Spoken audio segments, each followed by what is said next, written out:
So how are things going with all of this stuff? Um, well, it's kind of a mixed bag. There are things that I wish were a little different, but at the same time, like from the email that I sent you a couple of days ago, um, you know, there's still a lot of work to do. There's still a lot of progress to be made with regards to this desire, Fetter 4-5 type stuff. But still, that was, you know, very clearly that was um, all the words I can think of are typical Western kind of words that seem to imply war. This isn't war, but success. Okay, there we go. There was some definite success. Um, and, uh,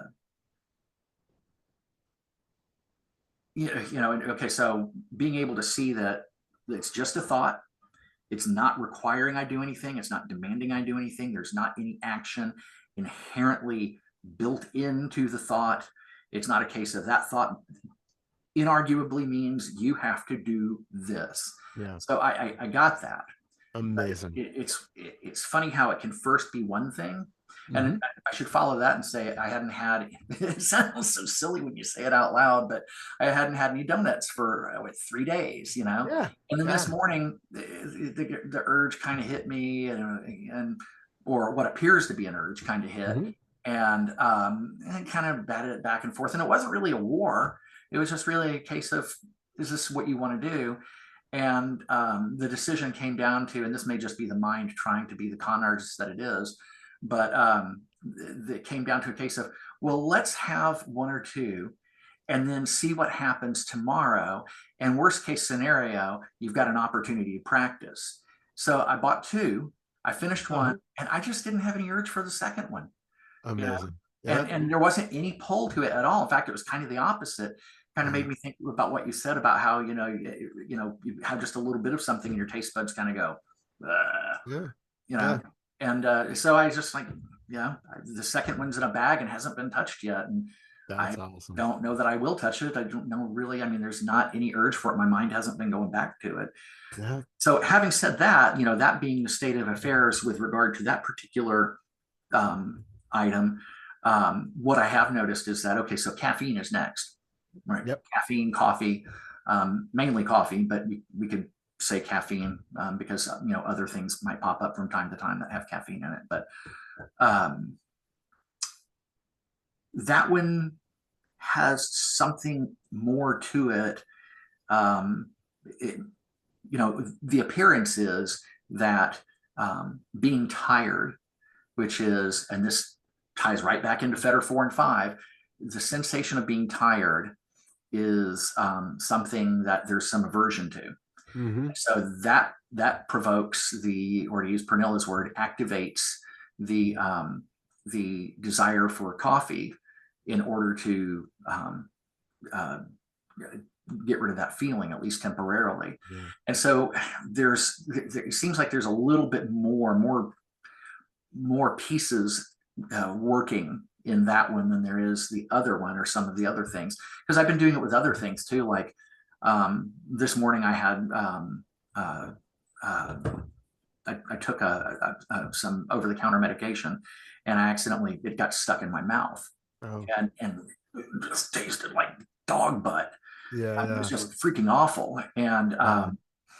so I decided after a while, I tried something to get rid of the taste, and that made it even worse. And so I finally just left it. Like, okay, we're just going to leave it. We're just going to work with this. It's just Amazing. a crummy taste. Let's just work with it. And up until maybe shortly before I came to sit down and talk to you, it was still there, and I would notice it from time to time, like and take the time to kind of poke in at it. I'm like, well, why is this awful? What's Yeah. here? And being able to Yeah. see what the mind is doing with it. So there are other places where I can work with it, or like last time we talked, I told you about the dogs licking. I still do Yeah. that one. Yep. I still work with that. So I find all these other little areas to work with it, but and some of those aren't. I can have varying degrees of success with, but the caffeine issue, coffee issue is I I know it can be done. I'm Hmm. not concerned about that, Completely. Yep. but it seems like it's going to take more to get there with it than it did some of these other things. Maybe, maybe not. We'll see. Holding out the openness to see how it actually shows up for you and how it Yeah, unfolds. fair enough. I mean, that's a true statement. I have two questions, and Mhm. I'm just putting them out not to take them both at the same time, but just because I want to make sure we remember both of them. Okay. One, I want to go back to when you'd said that you had the urge for the donut, and then it was like, well, if you want to call it, if it really is an urge, I just want to dig into that a little bit, and then also the second thing is this aversion to being tired. So Okay. the first thing, let's just backtrack to the donut for a moment. Okay. So when the donut urge came up, how was it recognized as being an urge? Um, the main thing was the thought. Second to the thought was that feeling. Now it wasn't really strong like it can be. You described it as almost a magnetic feeling. Mhm. There was a that mild magnetic sense in the body, but the main thing was the thought. What was the thought?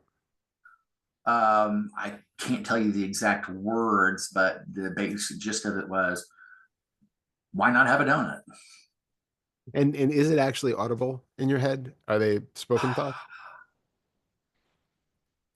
I'm trying to remember. Um, huh. I can't recall. I don't think it was just out and out, completely formed in words, heard in the head, verbal. I think it was more of a sense of the idea, which I don't know how to describe that because, I mean, it feels like a thought, but it's not internally audible.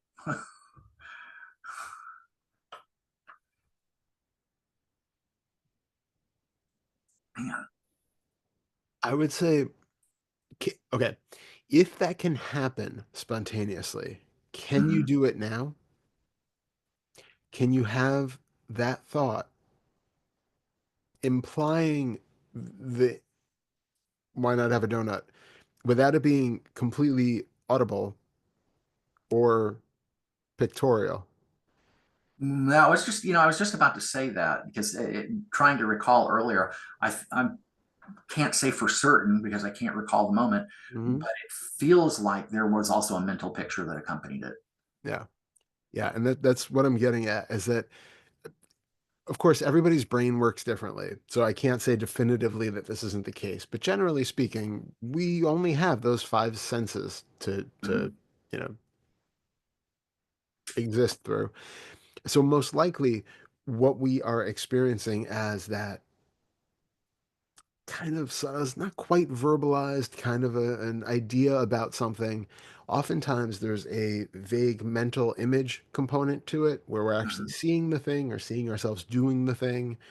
And then maybe there is a sort of sub-vocalized version of the of that thought. Like you know, if you were to just sit here now and in your mind intentionally say the alphabet, you can hear that probably fairly loud.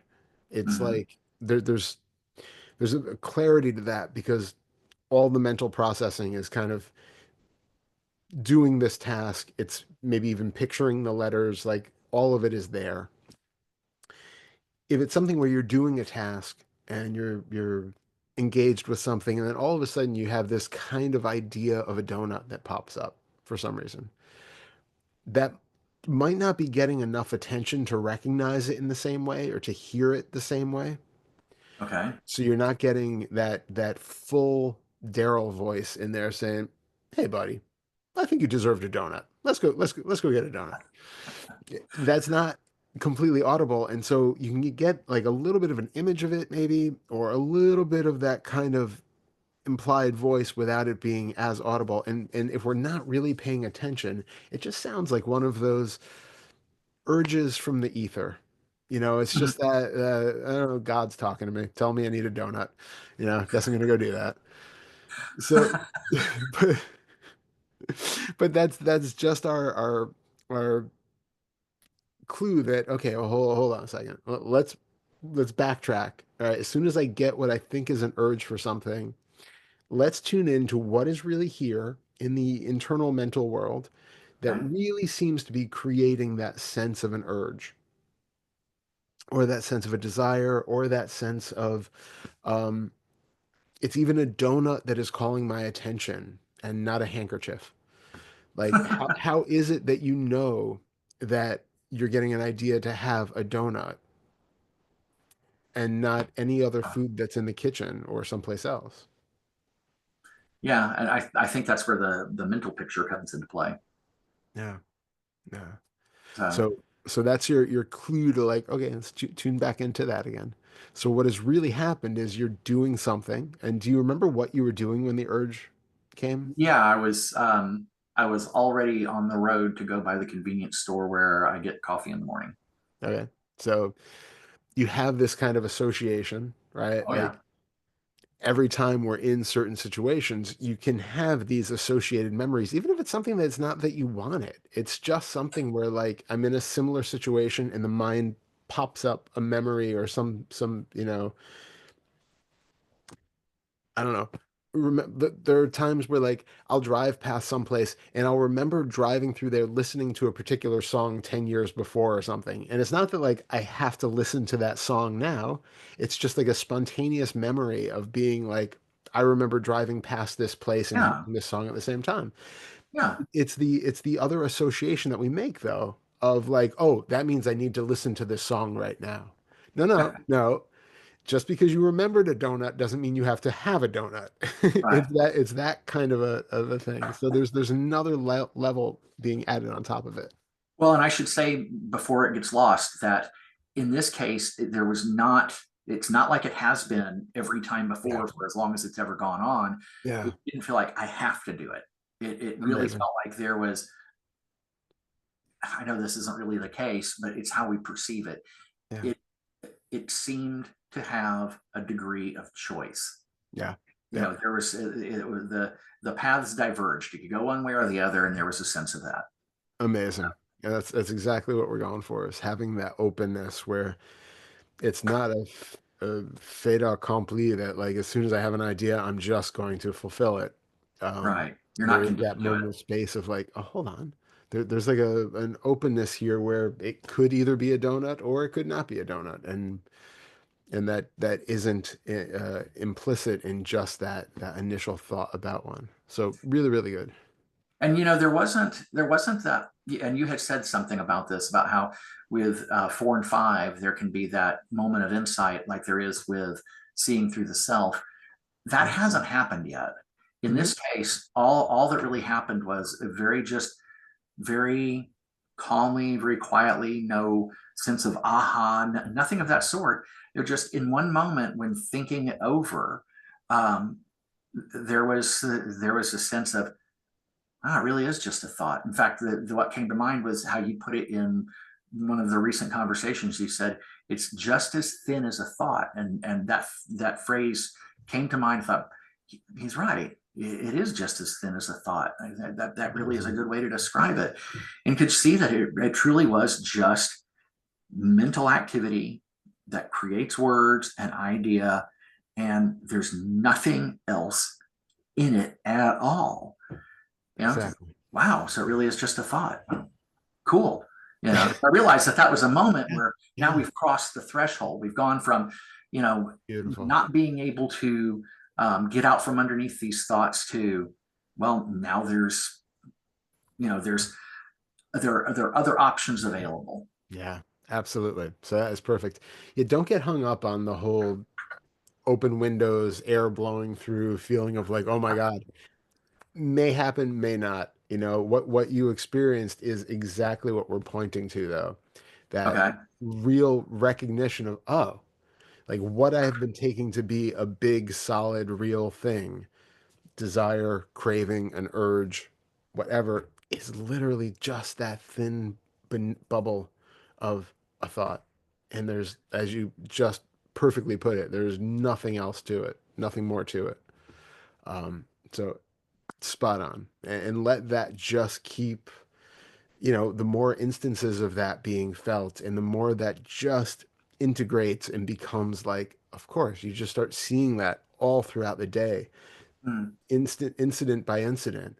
It's just here's another instance of something arises in the mind, and then, oh, no, it is just that veneer that is so quickly and easily seen. It's almost like seeing a, it's a weird visualization, but it's almost like seeing above the thought and inside of the thought. Like there's like a thin, I see like a thin film mm. of thought, and it's almost like you can feel what's above and below it.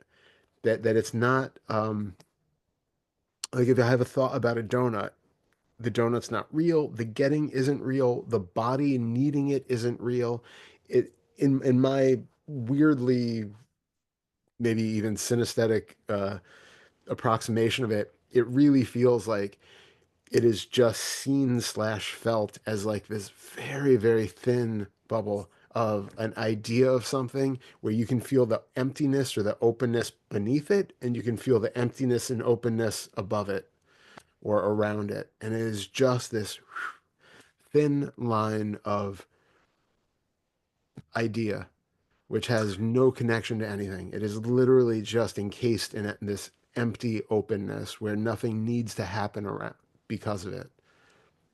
Yeah, I can't say whether or not it felt anything like that. The only thing that I can kind of recall about that moment was that every other time those sorts of thoughts feel more or less monolithic. Hmm.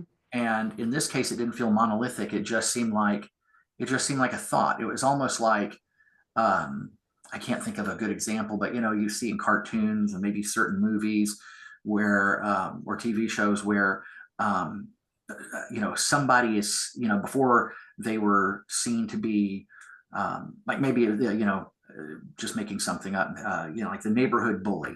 And Yeah. before he's really scary and intimidating, and there's no power greater in the universe than this bully. And then something happens, and he's just stripped of almost all of his power, and all the other people see, he's just this weaselly little punk, and Totally. he's there's nothing to be afraid of. He's not a problem. And it Yeah. was kind of along those lines, in that it ceased to be this monolithic thing to being it's just a thought. Like, hey, you're no big deal. You're just a thought. You Yeah. know. Yeah. Completely. Um, Having said that, though, I can still tell you there's clearly no doubt in my mind that there's more work required here. This Of this course. this is going to need to be deepened before I can get to a point where I can say I feel like I've done what needs to be done for this. And that may be a matter of days, a matter of weeks. I don't know. I don't think it's going to I take a don't know. terribly long period of time, but it's something I need to keep working with. Yeah. Yeah. And it's really just now that you have that insight, just remembering to notice it every time something comes up that is an appropriate situation. And it's Mhm. just, oh, there it is again. Okay. Looking at it, and there we are. And that's the tricky thing. It's being able to remember in that moment to do that rather than just thought action. Like during the holidays, Susanna will bring home these tins of the three flavors of popcorn. Oh yeah. Yeah, I I don't remember really care about much else during the holidays that people eat. That's the only thing that I really that. genuinely enjoy in any way. Yeah. So we've got it sitting on the table over there in the kitchen, and I'll be in the kitchen doing something or walking through that area, and I'll see it, and over to the can, take the lid off. And it happened to me on a couple of different occasions where all of a sudden I was over there with my hand in the can, like, hold on a minute. There wasn't even a moment of thought or any awareness, and it Yeah. just happened. And you know it's like being victimized by this can of popcorn. Yeah. Yeah. Completely. Completely. Which is incredible because we know the popcorn is inert. The popcorn Right. isn't physically able to pull you in. Right. And there's no like conscious choice about going over to get the popcorn. So it really has to make us wonder what is really happening here. How is this action so naturally occurring that it's just like driving a car that you've been doing for 30 years or It's a good analogy. it's that thing where we don't have to think about it anymore and we just do it. I mean, playing guitar, it's like you don't have to sit there and struggle to think about how to put your finger on the fretboard and where to exactly how to hold the pick and how to pluck which angle to pluck the string at and all of that. Right. It's all completely unconscious at this point. So what is it about that movement through the house you're going one direction and the next thing you know you find your hand in a popcorn can. What is going on there? And the more we can be mindful and being sort of present to what's going on throughout even our just walking around times in the house, the more you can Mm, really start to get a notion of all of these little push and pulls, these little subconscious manipulations or barely conscious manipulations, which are pulling us to do one thing instead of the other. I suspect, and I might be wrong, but I suspect that you probably had one of those very, very subtle underthoughts, like what we were calling the urge for the donut. You're probably doing something, and there was probably some very quick little recognition or image of that can of popcorn being there.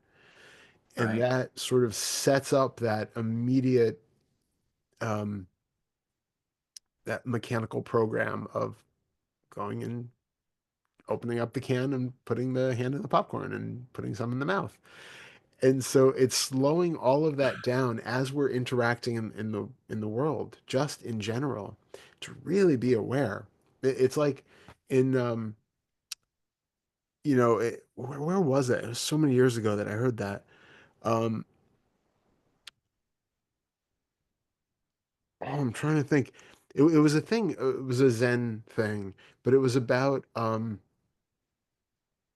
like even the things of like stepping out of your slippers or your shoes and the way that you place them and everything is done in a way that is meticulous enough that you kind of have to be aware of everything that you're doing. So it's having that Oh, and I can't quite remember what it was well, about that, but it's I've that. heard someone talk about that once. He was talking about how the reason why I forget which sect of Zen it is, why they design the robes the way they do is because it forces you have to think about every button you're doing on your robe. Yeah, yeah, yeah. And if you watch like a Japanese tea ceremony, it is very much about Yeah, being present in every single element of that movement. And even if you've done it 1,000 times, it's really about that presence of what you're doing. And all of those arts of the flower arranging or archery or any of those like Zen influenced uh yeah, arts or processes, it's really all about forcing you to be completely mindful as you do the thing. And it's not really because, it's about the archery or the flower arranging. It's really right, about maintaining that kind of level of awareness through your normal interactions with just the everyday world.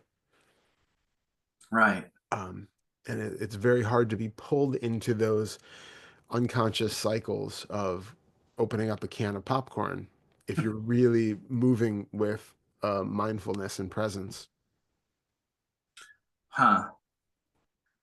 Well, I don't know if that's something that grows and develops over time, the ability to be present. Um, right now, that's something that even if I'm really, even if there's a lot of intention in that direction, it's still something that comes and goes, and more goes than comes. And right now, probably the best thing, or the one thing that could work in favor of that right now is just how the mind will kind of put these little flags in place, like, oh, when this happens, be aware. Hmm. And so Yeah. that kind of thing can happen here, where it's okay in the case of this, be aware. And so when one of those sub thoughts or quick mental picture, whatever it is, pops up, and there's that inclination or that intention, and you go, okay, hold on a minute, Yeah. let's step back and actually wake up to what's happening in the moment. Yeah. And the more you do it, it is one of those things that the more it will just happen spontaneously. It's like everything else. It takes a little practice anytime you start learning a new skill, and then it just starts to become the habit. And it's is no different. Well, I'm still working like mad to really get a regular habit of remembering to look for what's happening in the moment of a decision being made. Mhm. Going all the way back to the first fetter. And every morning when I wake up before I get out of bed, I remember that and Nice.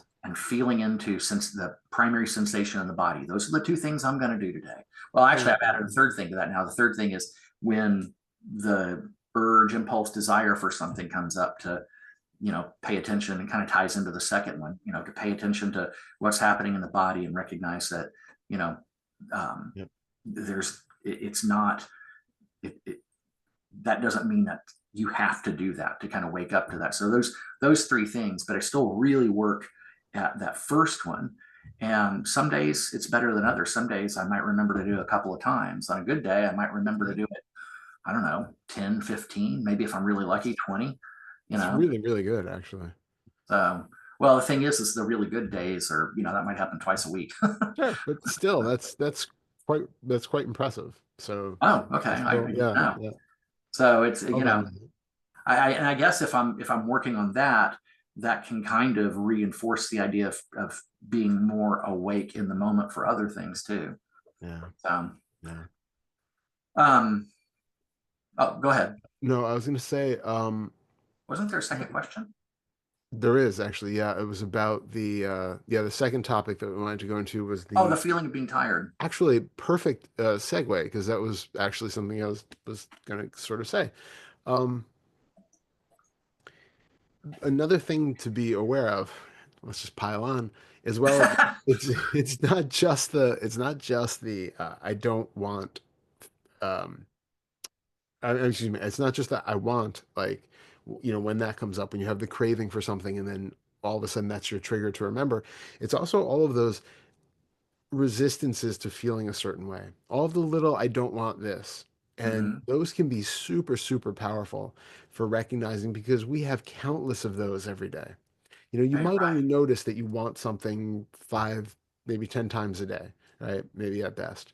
Um, but don't wants, I think you'll probably find super frequently. Like sitting here right now, I guarantee if you feel into the body, there is some part of you that is uncomfortable in some way. Yeah. And there is some sort of a push to either move the body, move right? Uh, Yep. Rearrange something, feel something else instead, do something to distract from it. That is there just almost constantly. There will always be something where you can tune in either to the body or to something in the mind, and it feels uncomfortable and unwanted. So Yeah. anytime you notice that immediate urge that pops up to rearrange, to sort out life so that it better fits your comfort. Right. And pause. Feel what it feels like to want to move. Feel what it feels like to have that this is not okay sense, however it's showing up for you. Boy, it's really kind of slippery because if I don't look at it, listening to you talk, thinking Yeah. about the idea, it seems because the way this chair has me seated, it causes something odd to happen. So I'm getting this kind of uncomfortable tension and weird feeling in the back of my neck at the base of the skull.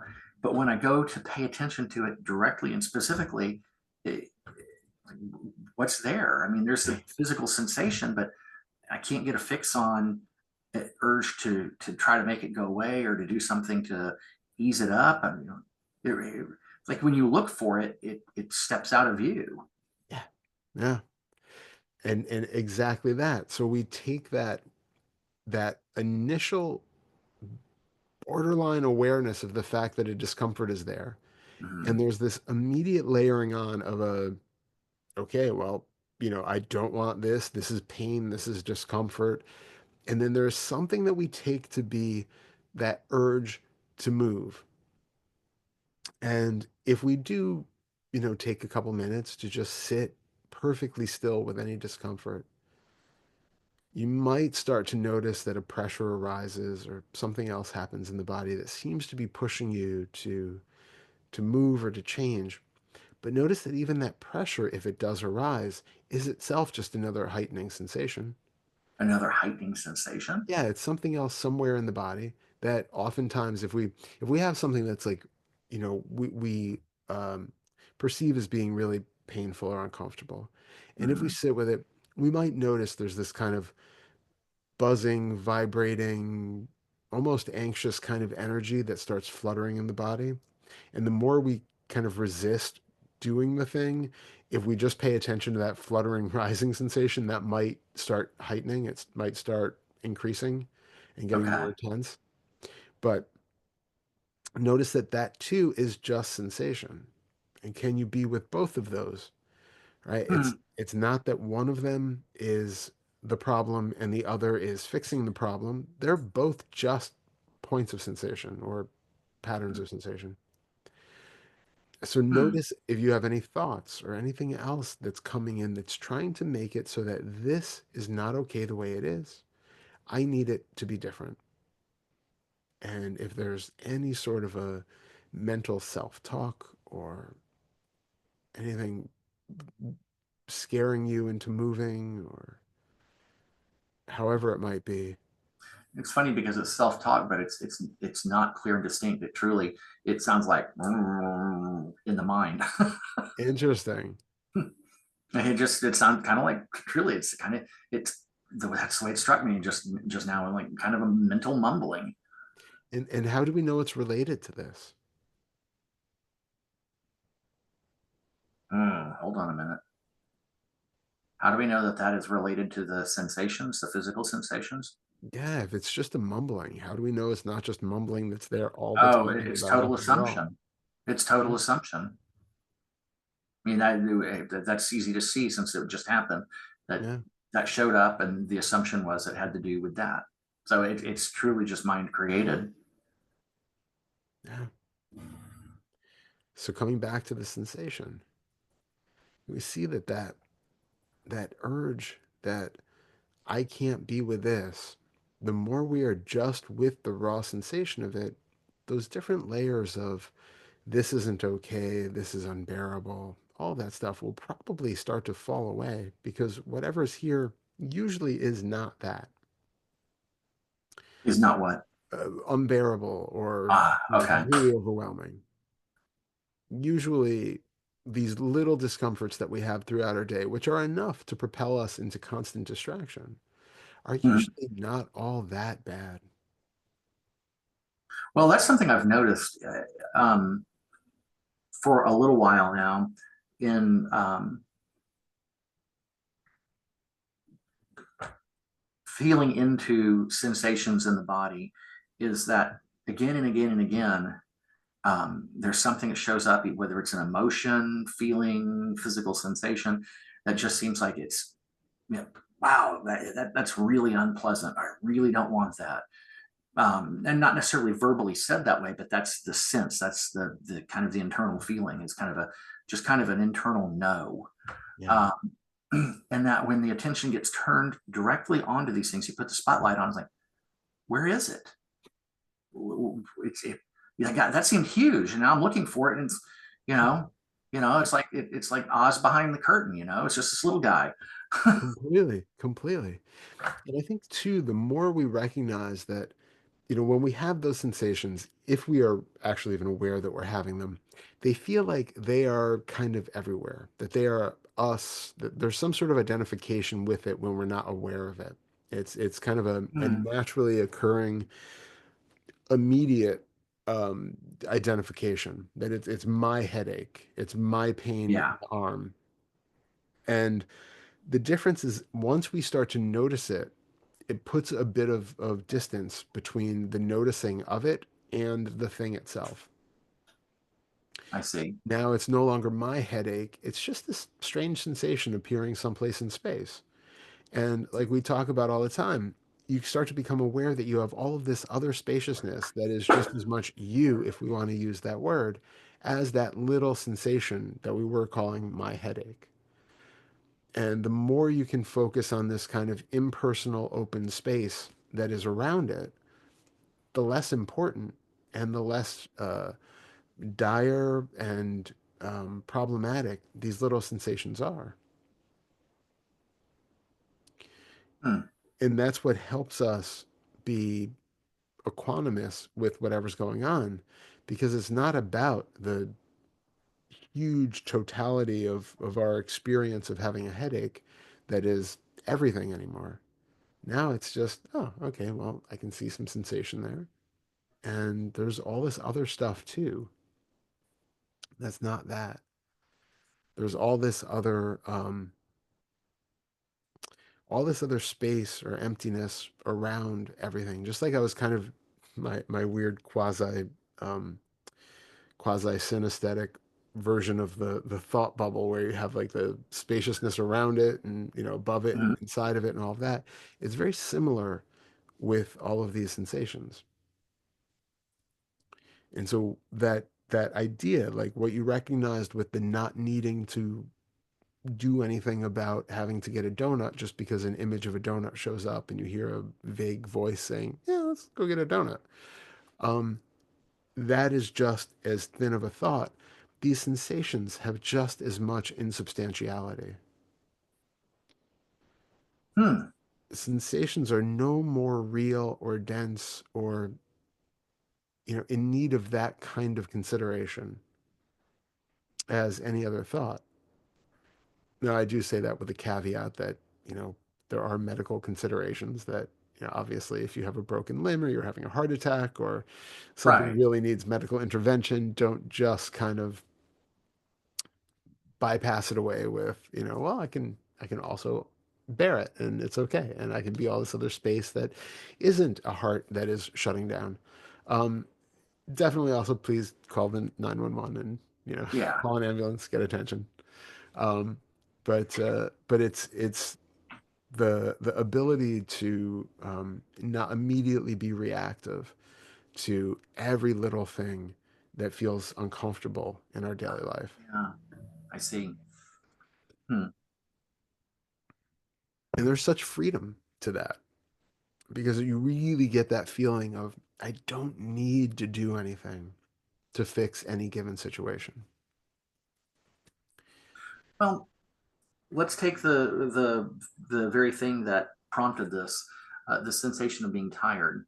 Hmm. Um, Now, if I'm at home or if I'm a passenger in a car, um, that's fine. But when I'm driving, um, which during the school year, morning and evening, 5 days a week, um, there have been times where uh, I'm fighting to stay awake. Yeah, Um, and so I try to do something about that. Um, yeah, which I guess maybe that's not even a good example. Maybe that shouldn't be brought up because all we're talking about is just the dislike of that sensation. yeah, yeah. I was gonna say that is kind of the heart attack scenario of uh or analogy where Right. it yes, please please do not drive in an exhausted state where you are falling asleep because that is just dangerous to you and everybody else. Same as Yeah. with the heart attack. Yeah, there it's not about the not liking the fact that you're tired. It's just actually a safety concern. Right. So I get that. Um, is there a resistance to being tired other points in the day, or is it Oh just yeah. driving? Yeah. No, anytime it shows up, I mean, I can be in here or anywhere here in the house, and that feeling of being tired shows up, and it immediately sets off the caffeine thought, Yeah. because that's obviously a fairly reliable solution to that. Regardless of whatever downsides might come with that, Mhm. it's a way of addressing it. So what? It's so funny talking about this. I'm starting to yawn. So, what is it about the feeling of being tired just in the house that is unacceptable? Hmm. With that comes this it's kind of building it in layers. Don't like not being able to think clearly and quickly. Don't like the fact that with it tends to come a lack of motivation to do things, which means that whether it's things that need to be done or things that I want to do, those don't tend to get done because, you know, I'm either just sitting in this chair, tired, half dozing off, or I give up. Sometimes I'll lay down here, Mhm. or sometimes I'll just go down the hall to the bedroom and, lay down and pass out for a period of time. And, it's long-standing conditioning that I'm not really sure where it comes from. Um, that, and I'm not going to call it that thing that people are so fond of these days, fear of missing out. Mm. Um, it's not fear of missing out. I don't think it's just the fact that, um, you've only got so much time in a lifetime, and sleeping just doesn't seem like a great use of it. And yet, the irony is, sleep hygiene is such an important thing that we know it actually greatly reduces our lifespan to not have enough sufficient amount of sleep while we are, Yeah. you know. Well, and that's something that's actively been worked on, and we're getting better at it, of actually going to bed earlier and sleeping through Yeah. the night and all of that. In fact, it was kind of interesting because this morning I woke up, and for the first time in longer than I can remember, I didn't feel tired. Oh, Wow. amazing. You know, That's so, amazing. but anyway, um, but yeah, your point stands, and I agree. Um, but that's the answer to your question about what is it about the sensation of being tired that is found to be so unpleasant. But what's interesting too is that I've noticed that the way that you describe it, you're not actually talking about the sensation of being tired. It's more of the associated thoughts about the things that you are not able to do or the way that you are acting when you're tired. Right. That's a good point. But and maybe it's just because of what it represents, but that feeling, that kind of heavy, sluggish, I don't know what else to call it, but that thick was the word that came to Mhm. mind, sort of feeling that just sort of, like, yeah, wow, I weigh a lot more than I feel like I weigh a lot more than I actually do. Yeah. It's just uncomfortable. Okay, so let's go into that. Why Okay. is it uncomfortable to feel that heaviness? It's a good question. Um, hmm.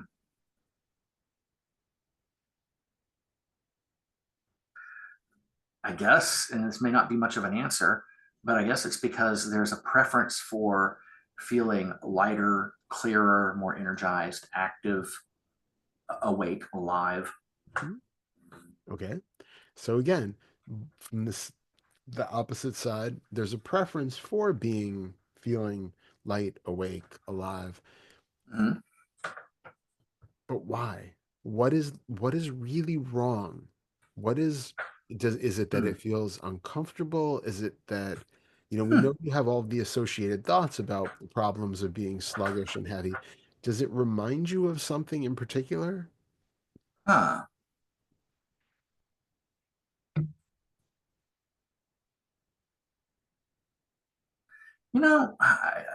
I don't know if this is the case or not, but this is just what popped up seemingly out of nowhere. In other words, there wasn't anything in the mind that was pointing that direction, or any idea about look here. It was just kind of a general sense of trying to pull in anything, and then this popped up in the middle of it.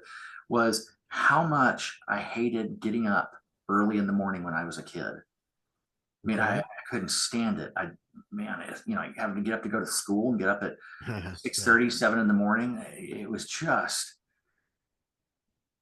intensely unpleasant. Yeah, I'm with you on that. I remember that. Yeah, so that just kind of came up out of nowhere, and so I have to wonder if that doesn't play into it somewhere, just kind of something that's old, long-standing conditioning. So I would say the next time that you are feeling that sluggish tiredness, instead of immediately jumping to the conclusion that this is problematic, it's something I don't like, it's something I need to change, and then all of those thoughts about all the things that you're missing out on, and that it's maybe it's wrong to just sit in the chair and not do all the things that need to be done, or to go to bed and take a nap. Putting all of those aside, because again, they're just thoughts, Hmm.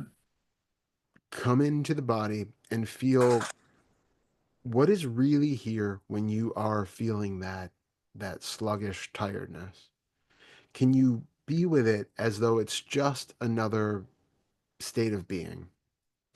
There are moments in life where we are super light and buoyant and happy and engaged, and there are times when we are sluggish and dull and kind of teetering on the precipice of sleep.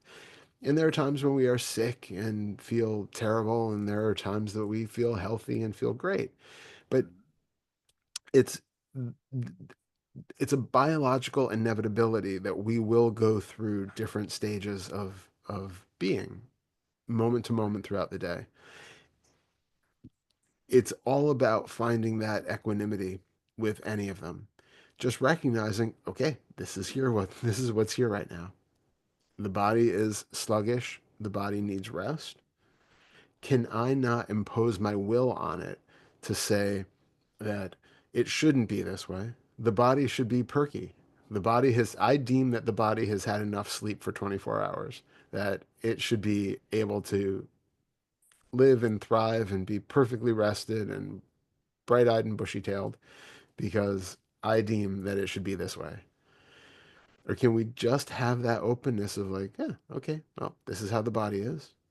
And we do what we do regardless of that. It might be, okay, I think actually a nap sounds really, really good. I'm just going to go take a nap for a half hour and then see what happens. Or just sitting in the chair and letting your eyes close for a little bit, see what happens. Or doing whatever it was that you were going to do, see if it's possible or if the body is really calling out for rest. But instead of just constantly manipulating the body in order to fulfill some mental agenda of what should be a certain way, we're coming more in line with just the recognition that this is actually the way that it is. Without chemical interference, this is simply the way the body is in this moment. It'll probably be different in an hour, but this is how it is right now. Can we not deflect from that or try to alter that to have that sense of control over it? Hmm. Well, I can't wait to go back through this and listen to this one again because there was a word you used a minute ago. It was just the perfect way to really sum it up and call this for what it is, which is just thought and judgment. Um, but yeah, I mean that's definitely something I can work with. Yeah. And Willing it's and again, if we extend that to all of the discomforts in the body and the mind, to. Mm, ever present, there's so many opportunities to work with that throughout the day. Anytime we remember and tune in, and it's like, I mean, I notice it so often throughout the day. They're just little discomforts in the body or little things that pop up, and it's like, okay, so that's there. I don't have to do something about that. It's okay. It's like, like just talking, there was this little whoop that went through my leg, right? And there's just like little tension of a muscle or something. And it's just a feeling of like the raw sensation of this movement of the muscle or movement through the muscle. And then there's it is so isolated and there's so much spaciousness around it that and there's no resistance to it, that it just kind of melts and it just kind of goes. And it's not like, okay, I have to do something about that. It's just recognizing, okay, there's constantly sensations moving in the body. And some of those tend to be on the surface more pleasant than others. Some on the surface tend to be more unpleasant than others. But it's just a call for us to look below that surface label. What is the actual experience of any of these things? What is really the experience of being tired and sluggish? Can you feel that without the, like you said, when you were a kid, you hated being forced to get up early and you hated that feeling of needing more sleep and being tired, but being forced to go to school where you didn't want to go anyway, and all of those Right. associations. Can you recognize that what's here right now is none of that? What's here now is just a body that feels heavy. It's just a little mental slowness. That is every bit as you or as a part of this experience as the feelings of being awake and bright and clear. It's like it's like a lake preferring to be clean and still and where you can look down and see the bottom as opposed to being riled up by a storm where all of a sudden the mud gets brought up from the bottom and the waves are all uh, you know causing ripples on the surface. Both of them are still the same lake. Nothing is Hmm. fundamentally different about it, but they're just states of being because we're in a world where things are constantly changing and there are constantly biological influences on things. But if the lake was getting really hung up about like, oh, I hate it when I'm all muddy and I can't people can't see down through to my bottom, it would be caught up in all sorts of knots. It's that ludicrous of how we are constantly approving of certain experiences and disapproving of other experiences and trying to manipulate life so as to always have those things that we approve of and get rid of those that we disapprove of. Yeah, that's a state of uh, kind of being at war with reality that is a losing proposition that makes so many of us so crazy. Exactly. Hmm. And it's not just the big things. It's a Right. tendency that we have on the smallest levels all the time. And that's why it can actually be easier to work with some of these things on the small levels. You notice those little discomforts and then work with those because you can see very clearly that just because there's a little flicker of sensation in your neck, it doesn't mean that you have to do something about it.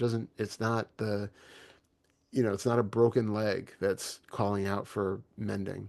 Or even not just a flicker. I mean, in this case, and I'm not debating it. I'm just saying, Yeah, even yeah. something that is persistent and it stays, it doesn't go away. Right. It's just constantly there going, hey, hey, hey, hey, hey. It's still not anything to Yeah, get worked up over.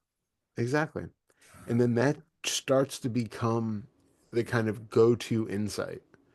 When you recognize that you're okay with these little discomforts, that starts to translate to when bigger things happen. Maybe being tired and having that sluggishness, or having to do things that you don't really want to do, or, having other emotional states that seem really uncomfortable and unwanted, or other sickness, being sick, things like that.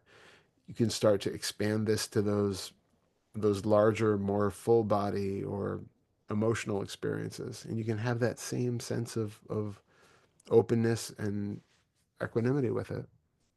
Now, are you suggesting to work with those sorts of things the same way that the desire for donuts, coffee, whatever that that I worked with those same idea? Yeah, yeah, it's really the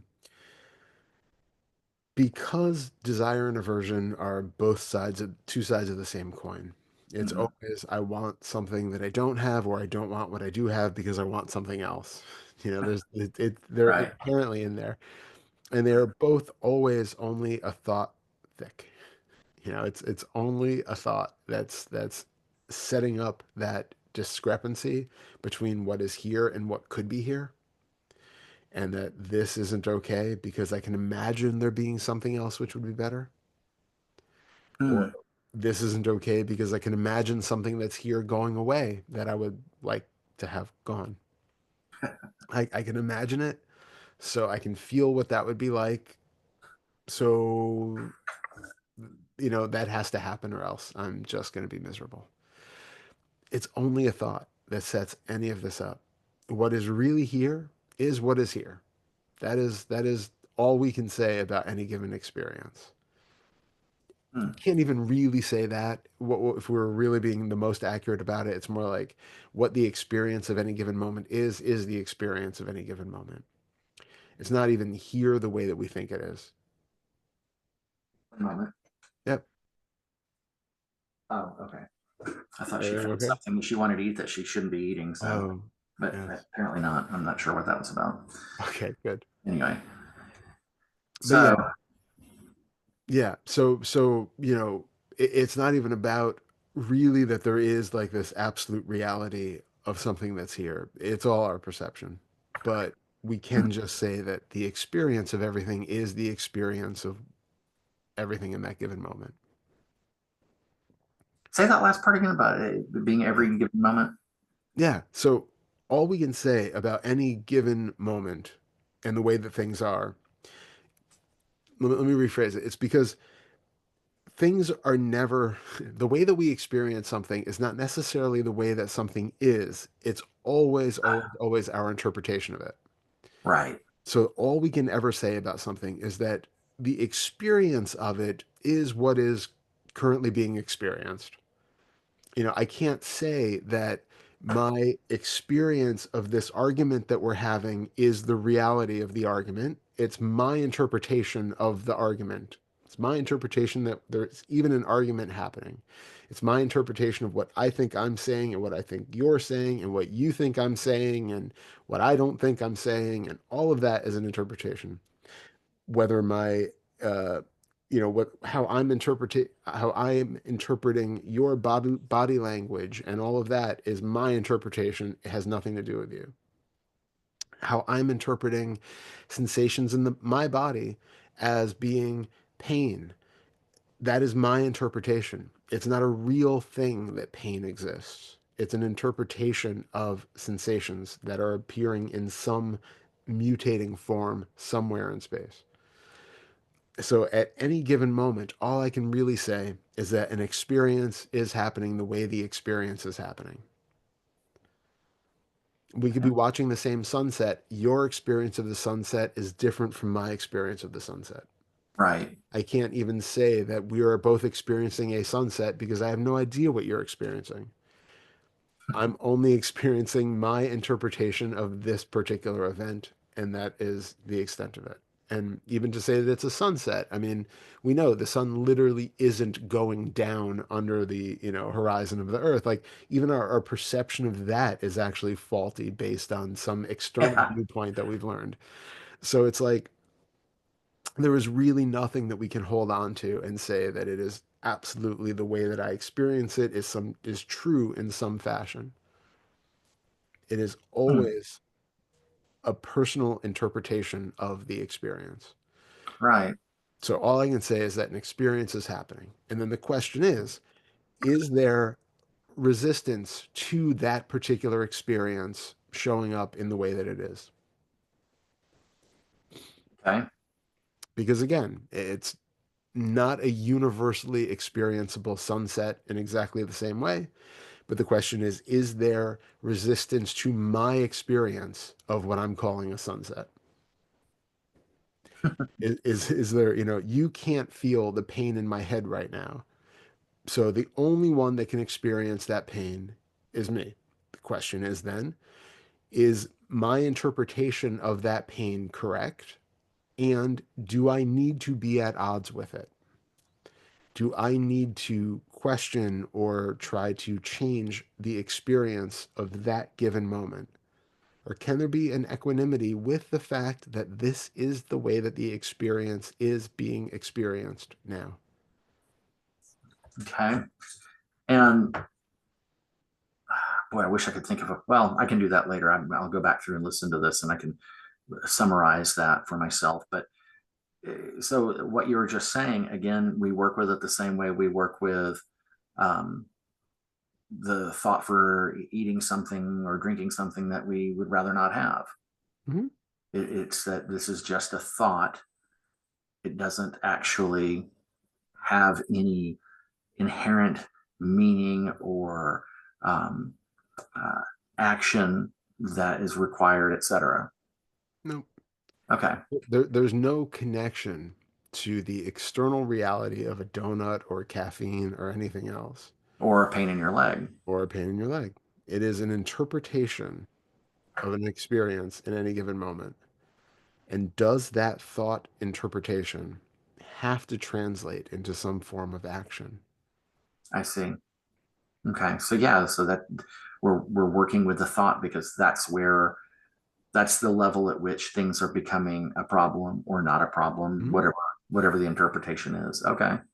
Exactly. All right. If we were just in the moment with a donut in front of us, and there's no thought about a donut either being delicious or bad or good or wanting it or any of those things, the raw experience of just seeing a circle of sugar is is just a raw experience of seeing a circle of sugar, right? There's no, like, think of it even this way. Looking at a donut, you can't eat the visual image of a donut, Right. right? You don't know what a visual image of anything tastes like. No, that has to be learned by association. Yeah, and even by association, you can look at a donut, and you can look at a donut like, say you buy two of the exact same kind of donut, and you eat one, you know what it tastes like, you know what it feels like. You have another one, its brother in front of you, and you're looking at it. You know intuitively, or like you conceptually, what that donut is going to taste like and feel like if you bite into it. However, that is only a thought. The actual raw experience of that Hmm. visual image of a donut has no flavor or density or texture or smell or taste.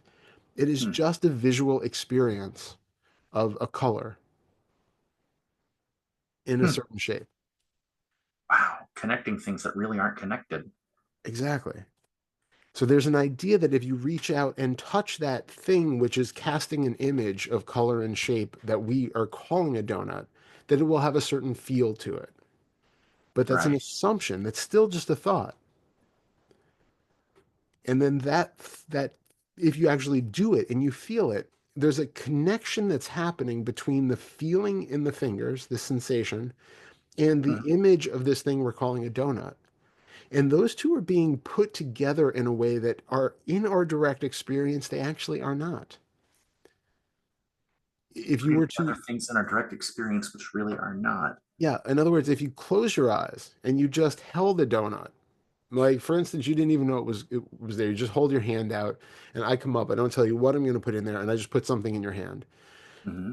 and you feel something that's soft and spongy and maybe powdery or grainy or smooth and whatever. Your mind, like by itself, it's just sensation, right? Hmm. Your mind has to go through this Rolodex of possible images of things which are of this shape and this heaviness and this squishiness and it's trying to think of all the possibilities of what that might be and Hmm. trying to lock in on one. All thought. In your direct experience, that sensation itself is just an undescribable sensation, Hmm. not in any way connected to that image of what you saw of the donut, right? Hmm. Let me think about that for a second. Not in any way connected to the. So they're seeing it, Mm-hmm. and then eyes closed, someone puts it in your hand. Yeah, you're connecting two different experiences had at two different times. Exactly. They're not the same object. They're completely different, distinct experiences that are being associated together. And if you then were to take that thing that's in your hand and put it in your mouth and take a bite, that sensation in the mouth, the texture and the crumbling apart and the sweetness and all of the flavors that are there are themselves a very unique sensation and cluster of sensations. which are not the same as the feel of the donut in the hand or the sight of what we're calling a donut. Each one is a unique experience, completely independent on its own from these other aspects of what we're calling a donut. Hmm. And I don't know if I assume this is going to make sense when I say this. As you were describing that, I was thinking of two different things. The first one was, a case at a store that has donuts in it, and somebody seeing it, and it's just a mental picture. It's not the thing Yeah, itself. We're connecting two things that aren't related. exactly. The incredible discrepancy and mild shock that would occur if somebody reaches in there without knowing that one of them had been replaced with, they use them for the commercials and such, where they make food that looks Yeah, just like the real thing, but you can't tell it's not. They reach in and completely. one of those is in there, and that donut is some sort of synthetic material. It's hard. They Completely. reach in and grab, that mild Yeah, surprise and shock that occurs when you that's not what I expect it to be. yeah, And exactly. then when you're talking about placing something in my hand, eyes closed, for all I know, in my mind, what I'm thinking of is you kind of playing a little prank, and instead of putting a donut in my hand, you've put some kind of sponge in my hand that's Yeah, filled with, not saturated, but filled with enough moisture to give it some weight and yeah, that kind of that kind of overall texture, and thinking, oh, okay, what's he put in my hand? And um, where the conversation would lead you to think that there's a donut, and you squeeze it a little bit and you go, well, I'm not sure that's, and then you open your eyes and sponge. completely. Completely. And the question is, when you are craving a donut, are you craving the image of a donut? Are you craving the feel in your fingers of a donut? Are you craving the sensation in the mouth of the donut? Is it the flavor or a particular flavor of the donut? What is the actual experience that you are, because there is no such thing as just a donut. It is a constantly changing group of experiences that we call a donut or eating a donut. So even to be aware of like um which actual facet of that experience is the one which I am being called out for.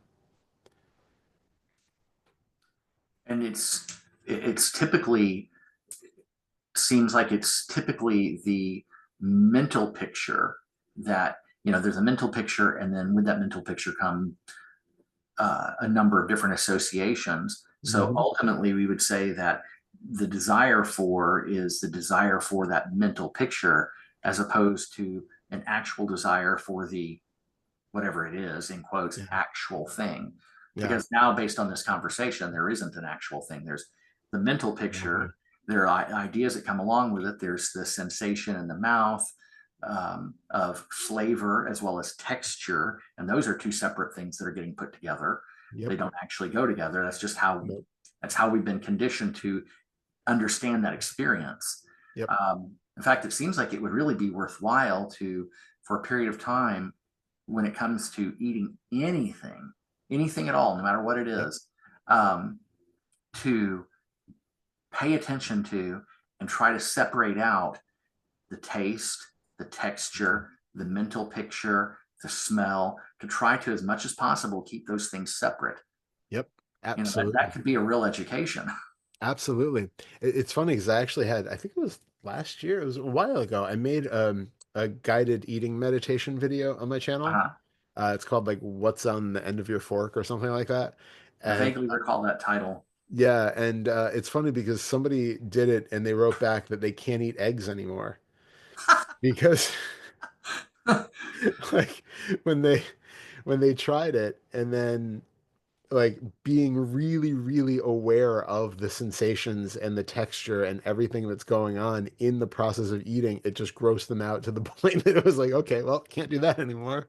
Because we're just so unaware of our actual experience of eating things that it really changes when we start to put that amount of focus on the reality of the look, the smell, the flavor, the texture, and breaking those apart into individual experiences. It makes me think of, uh, and of course, I say this now with the recognition of how these things work. So to say this out loud seems kind of absurd, but one of my favorite TV shows is MASH.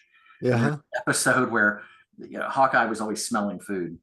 I mean, this ran across episodes over, the almost the whole course of the show, that 11 years or so. But there's one where he's like, smell this. And he's saying that to BJ. And and at one point, finally, BJ gets annoyed with him and says, "Can you stop? I have to eat this stuff." Exactly. Exactly. It's so how we operate. And really, even those things which we take to be those decadent fun things like a donut or something else, if we're really present with the reality of it, they start to lose a lot of that luster. That actually happened this morning because, as you recall, I told you I bought two and I Yeah. didn't eat the second one. Yep. In fact, it was interesting because as it was happening, I mean, within the first bite or two, there was this, there was this series of thoughts about, wow, it's really interesting that after not having one for 3 days, I have one and it just doesn't seem as good as it did a few days ago. Yep. Like, wow, that's interesting. What's that about? Where'd that come from? Yep. Which again is the fact that there is no, okay, there is no one thing as a donut, right? We could also say that every donut that's ever made is slightly different and they all have different chemical compositions and all of that. But Yeah. even more non-dual, like we were talking about, there just is not one unified experience of a donut. It entirely depends on how it's being interacted with, whether it's being seen or touched or tasted or smelled or rubbed all over our body or whatever we're doing with it, like thrown as a ball, whatever we do with it, the experience of that thing is very different, right? Yeah. And the what makes our experience of anything is our interpretation of it and our associations with it, all of those thoughts and ex, extra things that we put on it. So like if I eat one donut a year and I think like this place makes the world's best donuts and it is my treat to go in and treat myself to this one donut and I look forward to it all year and oh yes, this is it. And I'm like so excited about it. I have put so much on that experience. Now, it may or may not live up to it, but I might have psyched myself up so much that I'm actually going to experience it as the world's best donut and my one big treat of the year because I have that anticipation already. I've created a world in which that donut tastes and feels and smells and looks like the most enticing thing in the world. Hmm. Somebody else is going to have a completely different experience of that donut. It's all based on uh, my interpretation and expectations and all of that I'm putting on it. It's that seventh fetter making something out of nothing, where we are creating all of these stories and labels and extra layers of being onto what something is. And if we break it down, it is an image of something, which we're calling a donut. There is a smell of something greasy and sweet. There is a taste of chocolate or cinnamon or whatever, the crumble in the mouth and however the thing is experienced. But each one of those is just a unique individual moment of experience, which we have to connect into the experience of eating a donut and the experience of this being a donut that I like, and this being the donut that is made by the best donut makers in the world, and this being a super decadent treat that I am, really enjoying, but I'm going to have to be on the treadmill twice as long the next day to make up for it. And I'm going to, and like on and on and on, we pile on all of these different interpretations. But really, all that you've had is an image of, a brown circle. And then you've had an image of or you've had a scent of something, and you've had a moment of sweetness and different flavors kind of bloop, bloop, bloop, bloop, bloop, moving through the space, and then it's gone, and that's it. That was thing, right? And then you have a feeling of fullness or sickness or, queasiness or maybe a moment of regret, whatever it is. Like this is all the experience of a donut. But none of it is real. It's all our thought-based interpretation of those momentary phenomena. Well, and this conversation, we'll see how it plays out over time. But right now, it looks like it has created, and of course, this is something that probably will need to be cultivated a little bit, and I Mhm. intend to because I'm okay with this. Some people would not want to go down this road, but I'm okay with this. I want to go down this road. All that to say, what I'm trying to get to is that it seems to have created a bit of a shift in terms of how I view, understand, think about the experience because what this is and it's so funny to say out loud. I mean, I wish we'd pick something else like a copy of a really well regarded book or something, but instead it's donuts. Where does this donut exist in space time? It doesn't. I No. mean, if I go to the place where they sell them and say it exists here, that's just a picture. That's just Yeah, a mental image. I mean, that's not out there. That's actually what is being seen in here. So exactly. that's not out there. Nope. And when I go to eat it, it's not, I mean, that was seen out there. Well, now it's being tasted here, Exactly. it's being smelled, in somewhere in the general vicinity, but it's really not being smelled in the same place it's being tasted. At least that's not the appearance. Yep. If I'm talking about the feel of it, you can say, well, you have it in your hand and you're eating it, and so you're having two different sensations in the general same ballpark. Well, that's still two different sensations. That's felt Yep. and tasted. And even if I include being seen, the way it appears here is different than how it appeared over there. Over there, Absolutely. it was the whole thing, and it Yep. looked smaller. Here, it's larger, but it's not the whole thing. It's Exactly. it's only part of it. It's the part of it that can be seen at this distance. Yep. It makes me think of something that happened to me when I was in my late 20s. I actually, after working, actually earning a living as a musician for close to 10 years, and I don't remember the entire event. I just remember the basic event in itself, which was got to thinking about it one day, and I realized that you cannot hear an entire piece of music all at once. All you're ever hearing are little fractions, kind of like the way that a CD samples music. Yeah. It's Completely. Yeah. And so it completely pulled the rug out underneath music for me. And I, Oh, I, that's amazing. I told Susanna, I said, I can't do this anymore. And Wow. I quit doing gigs for, I don't know, I quit doing them for a while. I actually went back to it because, I got an offer and like, well, that's good money. Yeah, yeah. But I was still teaching because I needed the money. I needed to have some income. But I went back to school for a period of time to work on getting a degree in horticulture because I Wow. had to do something else, something that felt like it was connected with something that was more substantial or real. Ha Yeah. I ha. know.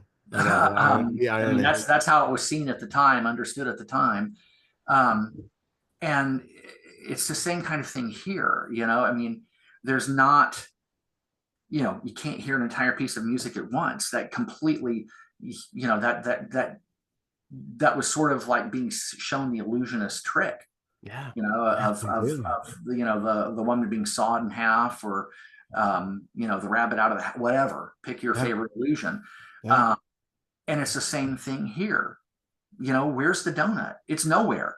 Exactly. It can't be located in space time. It can be talked about in a relative sense at any given point in the time of the process of going to it, getting it, consuming it. I Yes. mean, we won't even talk about the donut on the back end. You Uh, that's completely. what donut? Where? Exactly. You know, Yeah. Yeah. that's not Yeah. donut. That's hideousness. Completely. Yeah. Yeah. I mean, if we reverse the pattern, it would really take all the allure right out of it, if we played the film Mm-hmm. backwards. Yeah. So Oh. but But this is the thing with you also can't take, like, I loved how you laid all that out, and it's spot on. But it's also interesting because say you're there in a donut shop where they're making these things, you can't take the donut out of the environment. So even the experience of eating the donut is taking into consideration, you're seeing the eating of the donut is also seeing the environment in which you're in. Hmm. It's smelling the air in which you are in. Ah, yeah. It's feeling the air in which you are in. It's the temperature, it's the seat under you. All of these things are part of the experience of eating a donut, just as much as the changing experience of the donut itself. The entire experience of the environment is impacting our associations of the thing. I mean, it's different, right? Like if you were eating a donut in an outhouse or like a porta potty, right? It's going to be a very different experience of eating that donut than it is eating it like in a donut shop where you have the full aroma of all of the donuts going and all of this stuff. It impacts, like, we can't um we can't take any given moment out of the environment, any experience of doing something out of the environment. Like Disney, for instance, is really good at capitalizing on this, right? Like if you go to a Disney park, there is music everywhere being piped in from under the plants and stuff that puts you in a specific mood, and it's different based on if you're in Adventureland or Tomorrowland or in, one of the countries in Epcot or something. There's Hmm. music there because that gives us this subconscious feeling of being in a certain environment. And there are Right. smells that are, piped in or from foods or something. And so we're seeing things and we're hearing things and we're smelling things, and that environment impacts our experience of everything. And they're doing it in a way that is very, in order to manipulate us into feeling something specific, but Hmm. it's happening all the time in our experience. Yeah, it But is.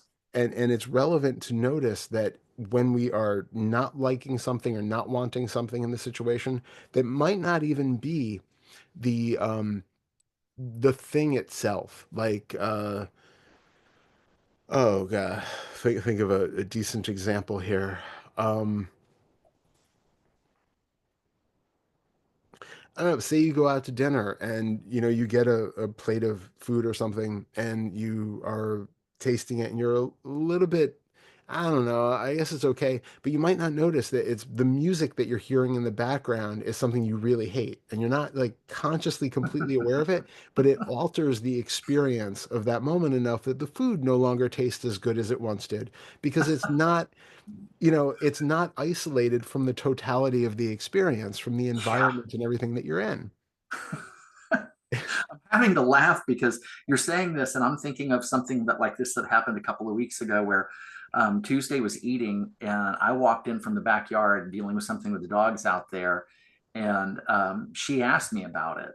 And I don't know what other people, what it's like in their families and their houses or with, the people they live with, but things are generally pretty open. You can say most anything, and it's not seen as ultra or off the wall or what have Yeah, you. And so she asked me, and so I told her about what I was dealing with, which was one of the dogs taking a dump out back, yeah. and she got really angry. I mean, intensely angry. Said, D, for crying out loud, I'm trying to eat. You know, It's so that's funny. God, that's so gross. Why would you say that? And Yeah, pointing the finger at me and blaming me. And I mean, yeah, depending on how you want to look at it, this yeah, conversation under consideration, you could blame or not blame any number of yeah, things, yeah, me yeah, or her, or what have you. yeah. And like, okay, sorry, didn't realize it was going to, provoke you to that extent. And but that completely altered her, because she said something about I've lost my appetite. Like, okay, sorry. And it is hysterical, right? Because like the words "a dog taking a dump" does not in itself have any flavor. There's no scent. There's nothing about that Right. experience which changes your perception. If you have a mental image of it, if you then, if it conjures like a mental memory of a smell or something, then it's like, but like, it's so interesting to notice that the actuality of the experience was somebody using the words dog taking a dump. Well, in fairness to her, I actually was a little more explicit and specific. I was just saying that for shorthand. Sure, sure. I mean, I wasn't going into to hyper specific detail, but I did Yeah. elaborate a little bit more than that because it was like I said, there was a situation I was dealing with. Yeah. So in being specific about that, that was just too much for her. But it's still it points to Yeah. that thing that like we have to create all of that in the mind Hmm. and then relate that the way that alters our experience of whatever it is that we're doing, like that experience is changed by these other layers of thought which are being triggered by completely unrelated things. I mean, however you described whatever it was Hmm. completely different, I'm sure, than how she pictured it in Oh her mind. yeah. And then that association goes on to then change how we feel about something. It's all a just a play of internal um yeah, what's the word I'm looking for?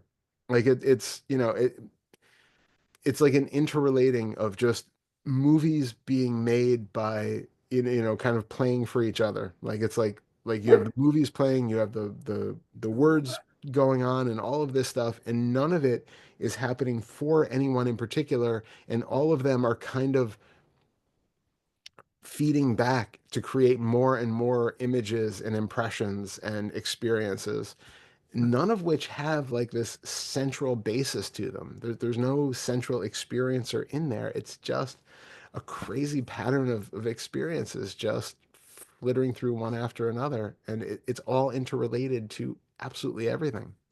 And well, and when you were describing that, when you were talking about that, and which ultimately led to me saying, asking the question about where is that donut in space time. Yeah. That was the understanding that was being created over here, Yeah. as you were laying all of that out, because it became really clear. And it's interesting because these ideas are not new, Yeah. but in fact, for me, all of this was really, I mean, Buddhism really reinforced it later, but in my late teens and early 20s, it was the have to put it in quotes, nonfiction work of Robert Anton Wilson. Hmm. That, I mean, he wears this stuff out. Yeah, I'm sure. Like his one of his. Are you still with me? You Yeah, I'm froze. here. Oh, I'm here. Okay. One of his favorite questions was an old Zen question: Who is the master that makes the grass green? Hmm. You That's know, good. and Yeah. and so all of that, after all of the years of that kind of stuff, and it was more intellectual, all of a sudden, or not all of a sudden, it built up to kind of crescendoed into this moment of seeing all that very clearly, how all of this stuff really is truly separate. Our senses are in our mind are stitching all this stuff together, but they're not. They're all separated out. Yeah. I mean, really, in truth, we can say, and it's not a stretch of the imagination at all, there is not a donut. No, It's exactly. nowhere to be found.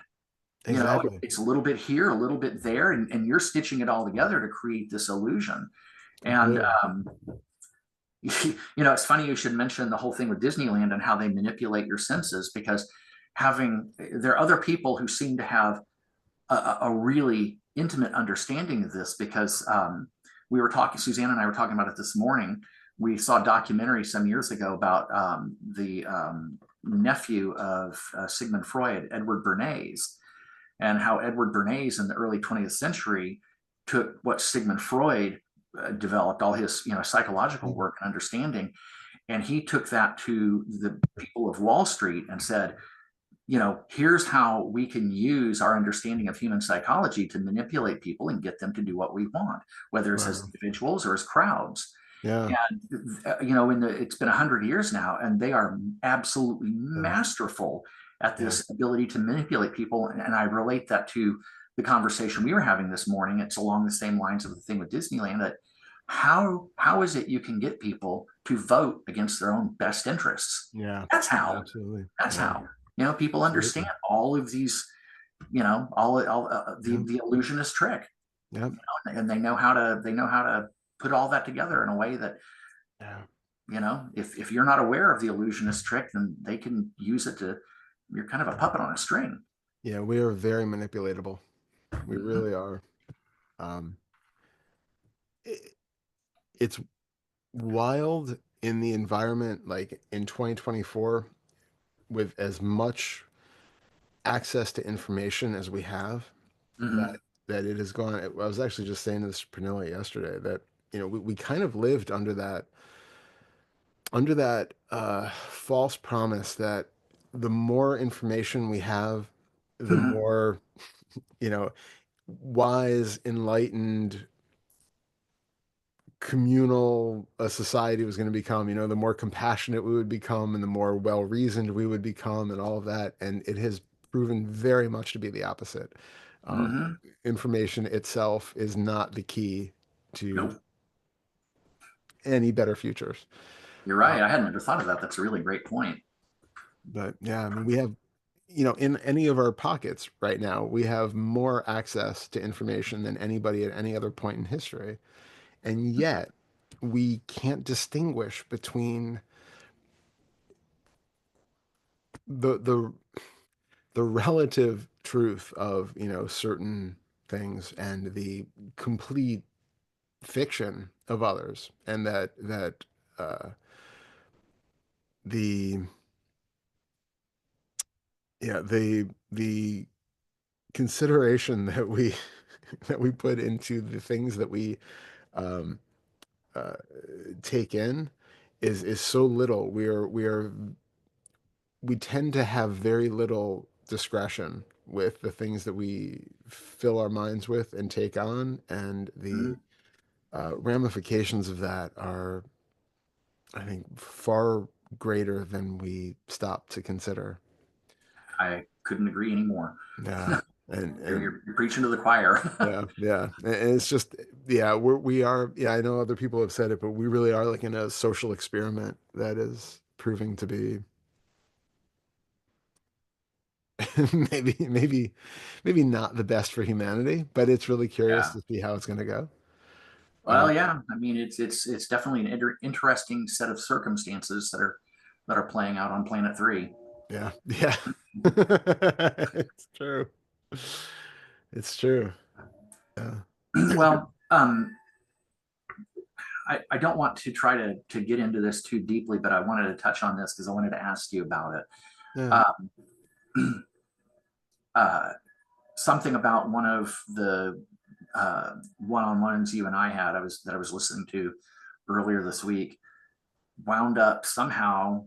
I can't remember how the dominoes laid out and fell to lead me back to it, but it led me to back to some videos by your lovely wife, Hmm. and that it started off as being the series of lessons on Fetter 4, because that's Hmm. what I was aiming at, because of that Fetter 4 and 5 is what we've been focused on here. But something she said led me back to the first couple of videos for Fetter 3, Hmm. because she was talking about that Fetter 3 is about diversion and distraction, Yeah. and that if we have not seen through, God, how did she put it? I wish I'd written it down. Well, I guess I'm just going to have to try to make it work and talking about it in a really general, kind of global sense. She's talking about um, how we identify with things, Hmm. and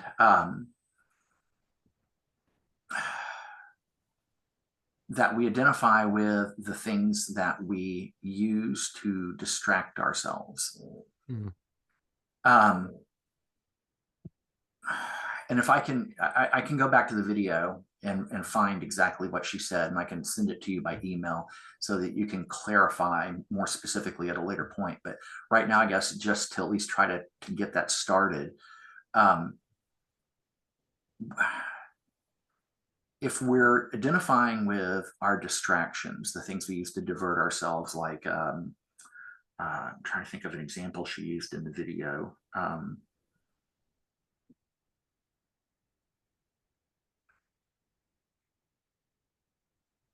think maybe, I'm this sort of person because I like this thing, Hmm. and that makes me this sort of Yeah. person. And she talks about not, if you haven't seen through this stuff, then you really need to go back to the very first video, Yeah. the first series with Fetter One, Yeah. and look at identification with thought. And and I know this is going to seem like maybe a stretch bridging Fetter One over to Fetter Four and Five, but I know. yeah, I realize that it's all very fractal like, so It is. Yeah. it wasn't too much of a stretch, but I guess it depends on how specific you get. So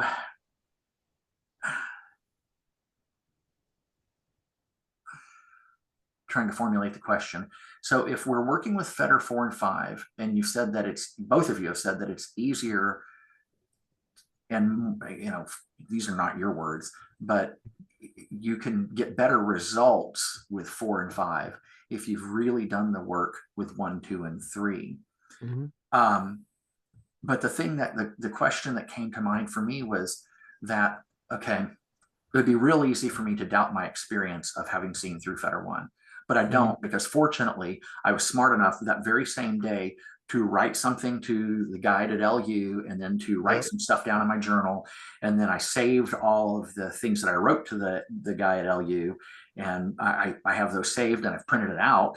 And so Yeah. I can go back and read this stuff, and I can read about that day, that experience, and go, Yeah. oh yeah, yeah, Yeah. absolutely, no doubt. It's Yeah. really clear what happened there, and I can even recall some of it when I go and read through it. I can recall things that I didn't really write down, but there are enough reminders in there. Yeah.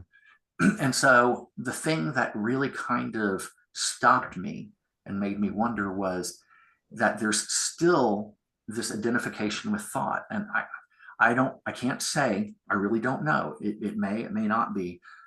It seems like, as a result of what happened last July with that moment of seeing through Fetter One, that the identification with the voice in the head may not exist the way that it did before. I suspect it Hmm. doesn't, but I Yep. can't say that for certain. Yeah. But the fact that there's still identification with thought going on, and it makes me wonder if, like, for instance, one of the things in that moment of insight regarding Fetter One, the thing that kind of broke the whole thing wide open was, I noticed that as the eyes moved looking, there was a sense of somebody making the eyes move. Mm. It was completely assumed. It was Yep. assumed to be true and factual, and it was hidden in plain sight. But Yep. the LU guide was saying, you've got a belief that you need to find out what that belief is. And so I'm looking for an unseen belief. And in that moment, I realized, oh crap, I think there's someone moving the eyes. And there's Yeah. not. That's happening all on its own. And in that moment, it was the whole thing just fell apart. Like the whole house of Amazing. cards just came Yep. down. Yep. It was like, wow, there really isn't anyone here. And not only is there not anyone here, there never has been. I understood what people have been saying all that time. It was Yeah. very real, very substantial in that moment, Yep. that there never was anyone. We kind of Yeah. get this idea that, oh, I've seen through, but before that moment, there was. No, there Sure. never Exactly. was. There never Yep. was. There never was a central agent. There never Mhm. was anyone making the eyes move and seeing. And so it all just fell apart. Yet I can say that, yet there's still, and I can see it happen. I can watch it happen, that there's a thought, and there's this subtle, perhaps not so subtle, identification with that thought that oftentimes will lead to action. And Mhm. I'm wondering, if that's still the case, then that implies that the identification that Pernilla is talking about in Fetter 3 is to some extent or another still alive and well. And I can't remember how she said it, but the gist of it is that if that's the case, you're really not going to be able to get through Fetters 4 and 5. Yet I had that moment this last week of um, seeing that it truly is just a thought. It's like Yeah. so much smoke. Yeah. It's just there, and then it evaporates and dissipates into the air. It's just a Yeah. thought. Yeah. So it really left a lot of conflict and uncertainty about what in the hell is going on here and what's being done and what needs to be done and how much can be done, because I'm working in Feder 4 and 5. There was still that, but it seems like what's going on in Feder 3 is still alive and well, because there's still identification thought, which takes us all the way back to Feder 1. Confused yet? And, and this is kind of the craziness of it, is that like we always say, it's not linear and it's not clear cut. The idea with the fetters sounds like, well, okay, one, check, two, check, three, check. Never have to go back to those again. But it's just not the way that it really is. Mhm. Even what we talk about as that, seeing through the first fetter, having that big shift, it doesn't mean that from then on you're never going to have any experiences that seem to be selfing. It's just a moment of looking into, oh, hold on a second. Okay, I can check back in with that again now. But there's not the belief in the self that once was there prior to having had that experience, right? Right. Even though thoughts will always happen. There's never going to be a time when you have no thoughts. And Thoughts, I'm not expecting that. yeah, good. And so thoughts themselves are not an issue. When you say that there's like a belief in the thought or that the belief causes an action, can you be more specific about what that experience is like? Yeah, now I'm going to make something up. This Sure. this is no basis in actual lived experience of anyone's. I'm Mhm. just going to make something up. Um, let's say, um, well, this is partly true in the sense that Tuesday can her being on the spectrum shows up in her tendency to not be able to manage and contain her frustration. So Mhm. she'll get mad at a dog and yell at him and really be a little too hard on him. Yeah. Okay, so I see this and I get upset, and there's a thought, damn it, she's doing it again. Now this is where I'm making stuff up. Damn Yeah. it, she's doing it again. That you don't treat a dog like that, and I need to do something about that. Well, I've just bought into all of that thinking, and the next thing you know, I'm going, Tex, come on, you know better. That's not how you treat the dogs. If you treat the dogs like that, they're going to be afraid of you. And this is kind of pulling on some actual reality of life here. Nola is already afraid of you. She's skittish around you. If you keep this up, it's just that and on I go. And Mhm. it all is based upon the thoughts I had when that popped up, that came into being when I watched her get frustrated with and vent her frustration at a dog. So be aware of the internal experience of that.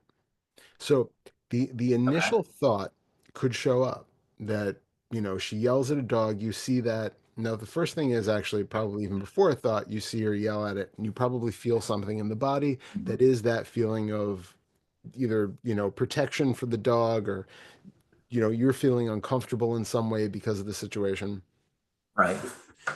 From that, now it is possible, talking from a fourth, fifth fetter perspective, that you have a discomfort in the body when she yells at the dog, whether it's coming from Yes. that perspective of you protecting the dog or whatever else. So those thoughts that pop up next are those deflections from just being with that discomfort of having a dog that's been yelled at, uh, Right. maybe feeling skittish or whatever.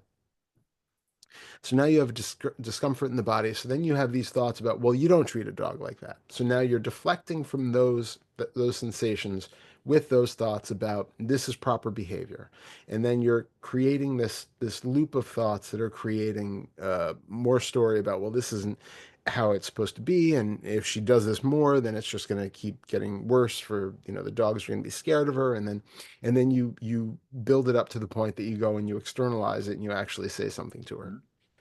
So on the fourth, fifth level, there is we can see that this is coming from a discomfort that's happening because you're uncomfortable with the situation. On another level, we can say, though, that acting appropriately in a given situation still happens and is, oftentimes necessary. So, it sounds like you said it in a calm, caring way. Still intervening is still a normal thing that can happen. To Mhm. say that, you know, if you continue doing that, the dogs are going to be scared of you, and it's just going to cause more problems. It's a reasonable thing to bring up. What's important about it is what it feels like internally. If it feels like you are doing it because you are doing it to keep from feeling uncomfortable in the situation, that's a 4 or 5 fetter thing. If it Right. feels like you are doing it because I have these thoughts and now I have to act on these thoughts and tell her what to do to change the situation, that's where it's more in the fetter one territory. Because the the the arising of those thoughts is spontaneous. You did not Right. choose to think, oh, well, if she keeps doing this, that it's going to cause problems. Right. You did not choose to then say, hey, Tex, you know better, right? There is not an internal Darrell in there who is making these decisions and doing this thing. So Right. if there's a feeling or a belief in that internal agent, then that's a first better thing to look into. If it's just a doing it because of this discomfort that's there, that's a 4 or 5 better thing to look into. Well, it's some of both. Okay, Okay, sure. but it's also let's go back one step further. Let's take this back.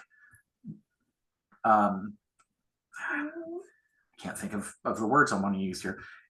Let's go back to a little bit another layer below in that process. Those thoughts come up.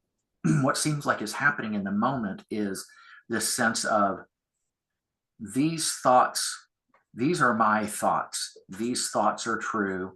Mm, This is somehow part and parcel of who I am. hmm. There seems to be some sort of sense of me-ness Yep. around these thoughts. And it's fairly subtle, Hmm. but still there. This assumption that the thoughts are somehow there is a sort of Darrellness to the thoughts. That Yeah. there's somehow, even though anyone can have those kinds of thoughts, there's something about them that has some kind of inherent um, quality as a result of the fact that they originated in this mind. I don't know how to articulate it Yeah. exactly. Yeah. Yeah. No, I no. think you're getting the idea. I think you know what I'm Yeah. talking about. Completely. Completely. And this is a thing with thought, and we also say identification, but Mhm. with all of the 10 fetters, 1 through 10, it's basically just gradually um, more and more subtle levels of thought and identification or thought identification, which is happening, right? Huh. So the first fetter is where it's like really obvious, I am my thoughts. Like anything that I think, clearly I am the one thinking it, so it's true. And Okay. like, Well, right, like I that's don't labor under that delusion anymore. good. So that's really where we're talking about with that. Then fetter two is like, well, all of my emotions are true though. I have these, I really feel anxious and I really feel scared. And so it's a real thing. And, I'm acting out of that. And I really believe I'm a terrible person. And so I'm really acting out of that Mm. belief because that clearly is true. And that is influencing everything because that is, really my history. Right. So that's like our second fetter level and then the third fetter is where it's like you said, like I'm a musician, I'm a meditator, I am somebody who, eats vegan and does yoga and shops at Whole Foods. So I'm a good person because I do these things. That's Right. the identity of who I am. So that becomes that what you were talking about a while ago with that identification of I am this way. This is who I am because these are the things that I do. And we get into those kind of ideas that, I'm on the spiritual path. So I am in some way better than these other people, even if I wouldn't actually say that. We have all these like undercurrents of like egoic self-bolstering that are done in very subtle, insidious ways to, make us feel a little bit better than we would otherwise. And we're, this is my definition of myself, even though I know that I can't actually define myself. There's no me to define, but I'm a spiritual person. I'm a so that's like the third fetter level of that. And then 4 and 5 is where it's that pushing and pulling against, like, I need something to be different than it is. And so you have this idea of like, yeah, well, this moment is fine, but this moment with a donut would be better. And so you're buying into this belief in this thought because you have an image of a donut that pops up, or you have this thought about, like in your situation there with the dogs and text, that you feel something in the body, and then an idea pops up that, well, this is, she can't, you can't talk to a dog like that. You can't do that. And there's this feeling of like sort of moral indignation that comes with that, Mhm. and a rightness about that. And so you've bought into the identification with that particular thought. And it's more of like, well, I don't want this to be this way. So I have to do something about it to fix that. Though again, it's kind of like that bridge between 1 and 4 and 5, that it feels like I'm doing the thing, right? So notice that connection, if it feels like there is the I who wants to do it, or if it's just that this isn't okay, something has to happen, and then blah blah blah blah comes out, and you just start, blurting out that this way. And then a sixth fetter, you have the thought of uh, space, space and distance and location and centrality here and all of that idea, right? It's like it's a much more subtle version of a thought, but it's still in the thought category. It's still something where I have the idea that there is a tree there and something here that's not that. And it's not as clearly defined, but it's still a type of thought that we're buying into. Right, because it's happening at the mental level. Exactly. And seven is that whole thing with making something out of nothing, where we've talked about binding all of these things together and making stories out of them, and making an identity out of a Darrell or a Tex or a plant or a donut or anything else. The associations that we have are purely mental fabrications. And it's still that buying into the thought of all of those things being what they are. And then also we talk about time and our mental association of time being a certain way, and our sensation that it's a certain way, and then our thoughts given um, the linearity of time and all of that. And then we get to the eighth fetter, where it's like there's the I am sense and all of the other beliefs that we have about, well, all of the other stuff is gone, but I can feel this openness and this awareness and presence and whatever subtle lingering beliefs that are there. It's still just a layer of thought and a belief and identification in those thoughts. And the ninth fetter, where we have restlessness and, um, like Kevin and Christiane talk about it, we're dealing with the three impossibles, which we do tend to deal with earlier, but it's, the lingering things of the, it, ever being able to be completely okay, to have things the way that you always want them, that to find something that's stable and permanent, or, to find an inherent nature to something. Those things aren't there, and there can be like a restlessness, and if you have that identification with restlessness, or things needing to be a certain way, there's still this mental thought there. There's still something about the experience which is being identified with in a certain way. And even with, like, we talk about synchronicity in this fetter a lot, and even that idea of like that synchronicity puts something, it's creating an idea of something being in action, where there is like a through line of somebody who is experiencing something, um, maybe for a certain benefit, that, like, it means something that I was in the same place as this other person and we had this shared experience, and clearly it points to something bigger, and it's done for a reason and all that. There's still a thought there that's being believed. There's still some form of identification there. And then the 10th fetter is where we get to recognizing that we know absolutely nothing at all, that there is just nothing to cling to, nothing to know, and absolutely any of those thoughts and ideas that we have once clung to and needed for stability and support are completely foundationless and completely impossible to use to have any sort of basis in consensual reality. It's just not the way things are, and there is nothing to hold on to. And that is where we finally give up on any reliance on thought or identification as being a hallmark of our experience.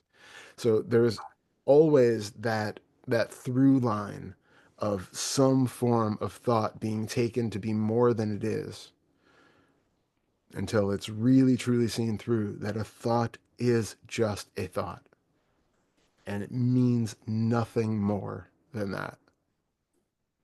And so it sounds like what you're telling me, without actually just saying it outright in these words, is that where things are at currently for this character, there's going to be some identification with thought at whatever level or degree, Mhm. because there's going to be identification with thought in other things until things have been worked through all the way to the 10th fetter, and then perhaps even going through again to get the finer levels of it, um, uh, after having gone through everything all the way once.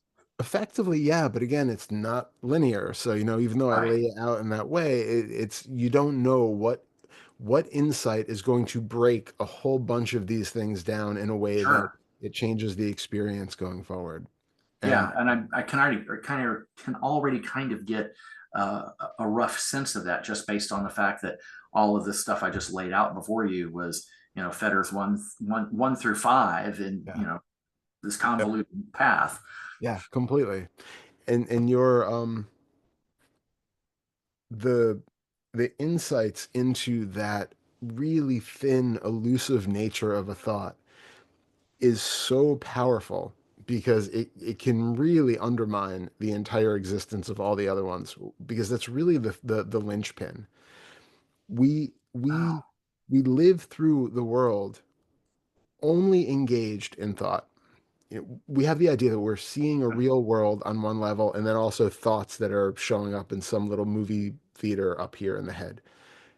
The entirety of our experience is just thought. It is all mental creation and fabrication at every level. And the more clear that becomes, the more it absolutely undermines every other level of discussing these things.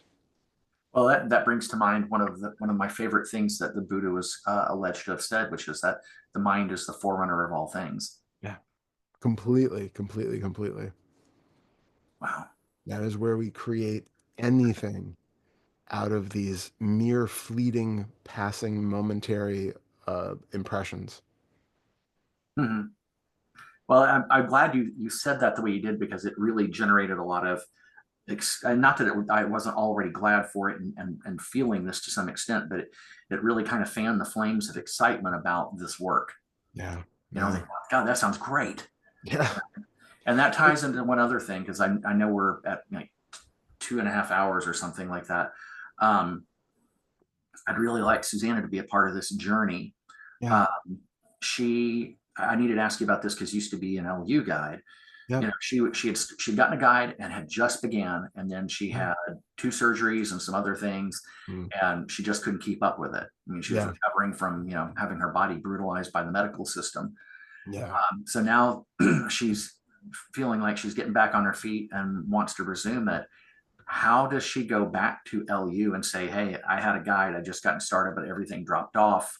I'd Yep. like to go ahead and do this now. I'm ready." Literally, it's just that easy.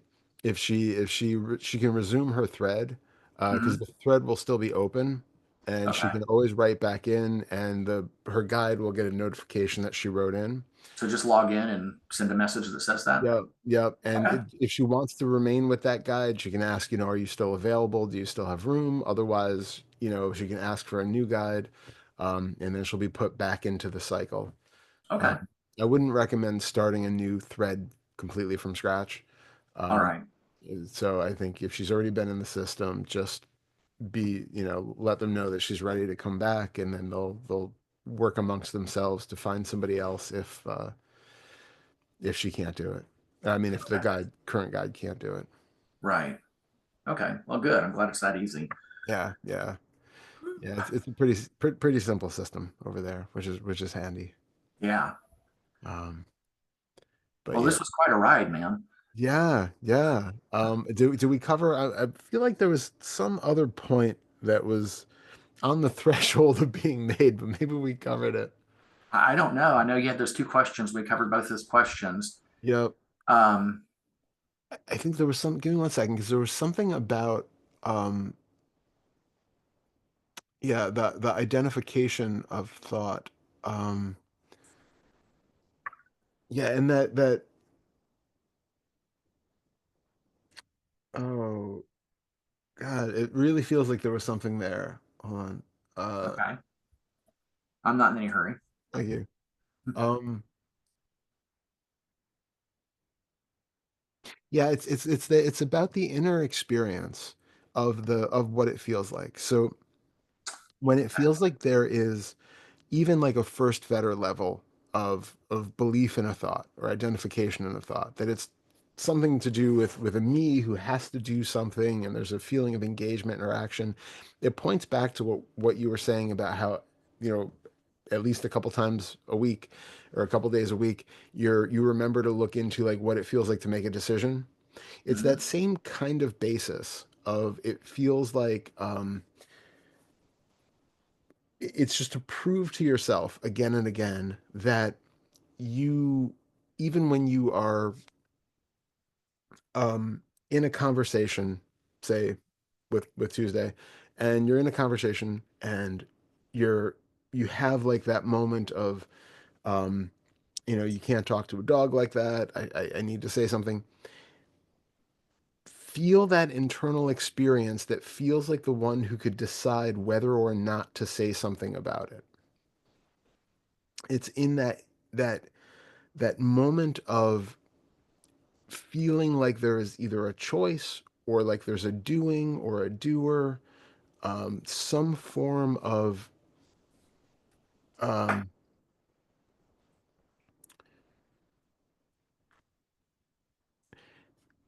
it's that same kind of hologram of a self Mhm. that shows up either in the combination of the physical sense, the visual internal sense, something like that. But it's just to feel in that moment when you're in that heightened state of wanting to say something, feel into what it seems to be that is weighing out the options of whether to say something or not. What does it feel like to even be the one who is like choosing to sit with the discomfort and not act upon it? Hmm. Does it feel like there is something, someone, something sort of three-dimensionally, existent in here, which is being able to actually make that decision or do or not do? But it sounds to me like what you're saying is, uh, and I said this something along these lines to you in one of the recent one-on-ones, was that the the root of it all, the heart of all of this, um, it all comes down to, and it all begins with coming back into the body and feeling the primary sensation. So Hmm. if Tuesday's doing something and I need to say something to her about that, in that moment, wake up to what's happening and be paying attention to that. How are things feeling in the body? Get that. Once we know, once we're tuned into the primary sensation, then we can begin to look at what you were just saying about what is it, in that moment of choice, what is it that feels like there's a doer or doing, Hmm. or as you said, seems to be weighing the options to say or do something.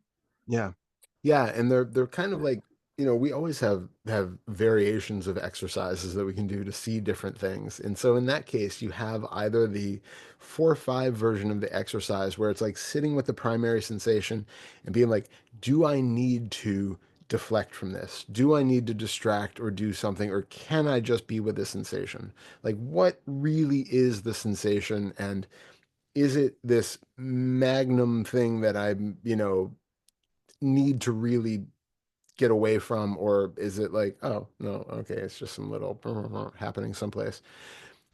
And then, so that's like the 4 or 5 version. The first fatter version, is more of like, I'm sitting with this sensation, great. I really should tell her that, she can't talk to the dogs like this.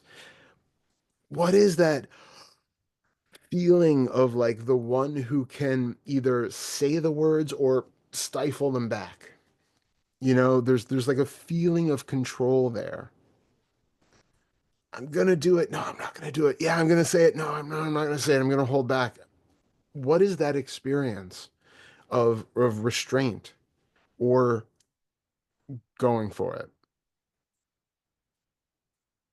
And if it feels like there's a central unit in here who is doing that restraining or just saying fuck it, you know, and letting it rip, that's an interesting thing on that first fetter layer, to just see that belief in there's some element of self in there who feels like there is a control or some, it's not even an element of self, it's a belief in a self who has some sort of control, right? Like you said, like there was a belief that there was somebody who was controlling the eyes, and then it Hmm. was clearly seen that that wasn't the case.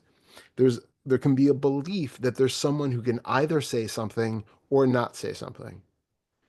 And that is Hmm. exactly the same kind of belief as the one who can move the eyes or not. I see. Huh. So that's really kind of weird that there was that insight into the self illusion last summer, Mhm. and it was seen through. Yet at the same time, that basic same illusion still kind of haunts this mind. Because they're the same but coming up in different ways, and it's not necessarily the case with all of these things that once you see through one aspect of it, that all of the related subgenres of selfing also fall with it. It's the whole 10 fetter thing is just a very gross oversimplification. You know, I it see. it gives us Oh, it gives us categories, right? Like there's a first fetter selfiness that has to do with all these things. But there are so many ways that people get caught in selfing for years. Like even after seeing through the self, there are so many ways that people go about selfing. And it is like, okay, just be honest and notice that this is still something that just hasn't been seen through yet. well, it's funny that you should say that because that's the thing that keeps coming up. Because in these sorts of situations, or even when I'm just taking the time to try to look for what is it that feels like a self or a someone here, um, in noticing these kind of things like the sense of centrality or what you just described, uh, there's there's a sense of resistance. Like, no, I don't want to acknowledge that that's actually going on because that means that the first fetter hasn't been seen through. That followed by the voice of no, the only way that this is going to get done, the only way this is going to work is if you're unremittingly truthful Yes. about what you find in your lived experience. Exactly. Uh, And that's why like I love the fact that you take notes and you like, you know, you went back to like when you saw through the self and you had that, you know, no, okay, that really happened. And it it's easy for us to forget how things have been in our life. So it's really great to I always say people should be taking notes of your experience. You can journal because you will forget what it was like, you know, at other parts of your life. And it's really nice to have that. Oh, wow, I completely forgot I used to see things that way. Yeah, I guess things really have changed because we normalize so easily and we acclimate to a new reality so fast in a lot of cases huh. that we don't even realize how much things have changed from how they used to be. So that's useful. But that being said, it is possible to have one big earth-shattering experience and then go completely back to sleep afterwards. You know, it Wow. it isn't something where like the brain has just completely shifted and like, you know, whole regions of the brain are just dead now and not active, or whole parts of your experience are just completely changed and unavailable to be having it, or that, you know, we talk all the time about conditioning. Right. conditioning is still there. It takes time for the conditioning to change. And if we don't integrate any of these insights, if we have one big and then go back to our life where that insight does not integrate in any way into our Mhm. daily existence, of course, you're not going to maintain that level of insight. You're just Right. going to start selfing all over again and then be able to delude yourself into saying, I'm not selfing. I saw through the self. I know there's no self. And then just be, an abusive dick to people because you're not willing to look at yourself and recognize that no, no, dude, you're selfing again. Like it's okay. Just come back down and let's see what's really here. And the thing is, it it's why it's so important to be honest with our experience from moment to moment, because it is possible to see through all sorts of things and have all sorts of experiences and all sorts of insights and then get caught on these like old conditioned patterns that come up. And if we're not really willing to be honest with ourselves and to see these things when they show up, then you're just bypassing and you're just going to, completely miss some really, really important uh, aspects of experience that can be dug into and new insights that can be had and ways of deepening and, expanding the process. But if we have that egoic sense of spiritual pride that Yeah. I have seen this thing, so I don't need to go back there again. I don't need to do that. We're just biting ourselves in the butt. Hmm. There's no It's not helpful in any way to have those kind of ideals or identifications. And Right. and you can see, even in like, um more out there spiritual teachers, people who are bigger names and who are, on the main stage, you can still see selfing happening in a lot of ways. And you can still see Mhm. certain types of attachments that need to be worked on. And it's not to throw stones at anybody. It's just to say, like, nobody is 100% perfect. There is conditioning that's going on. There is always an opportunity for some deeper insight into something. And there is a blind spot that could have been missed. There is, it's why it's so useful to work with somebody because we have a tendency of not being able to see our blind spots, hence the word blind spot. Um, but other people can see things very obviously that we just don't see for ourselves. So, Right. and especially if there's any of that spiritual pride that's in there that's really helping us to blind ourselves from it. Mhm. So it's just super important to never rest on our laurels of, but I've had that experience. I don't have to go back there again. And just always be curious. Always, Yeah. always be present and curious to your experience. And don't get hung up on, it has to always look like this, or I've seen that, so it should always be this way, or I've failed because it's gone back to this or that. It's just, if there's really no belief in a self, then it doesn't matter that that has happened. Not to bypass, but there's no problem with looking into it again because there's nobody who has like failed in the endeavor of awakening, right? Right. It is simply one more pattern of behavior which has come up. And if the conditioning is such that we look into these things when they come up, then the looking into those things happen. And then it gets seen through again. And then it's just openness again. Mhm. But it's very much feeding into that idea of the self, the seeker, the spiritual, the person who's walking the spiritual path to to make it into something where someone has achieved something. I have achieved this and I can never lose it. I can never go back. Those sorts of things. Like it's implied in what you're saying when you do that. So Yes. And no, no, I'm not going to say that I don't have blind spots around that. There are yeah. probably things that get past my attention, but that is something that I think because I've heard other people talk about it and I've seen other people do it, I tend to be very aware of it. And when those sorts of thoughts show up for me, when I'm hearing that stuff in the head, I'm like, well, hold on, dude, that's some serious bullshit. You're shutting Exactly. down there, you know. Exactly. So, and the thing is that it's really easy to convince myself to step away from that because I realize um, that that is a pretty serious shackle from being able to do or get to the whole reason behind all of this work. You know, Yeah. I'm like, Yeah. well, if you want to stay miserable, then you can go ahead and ride that train.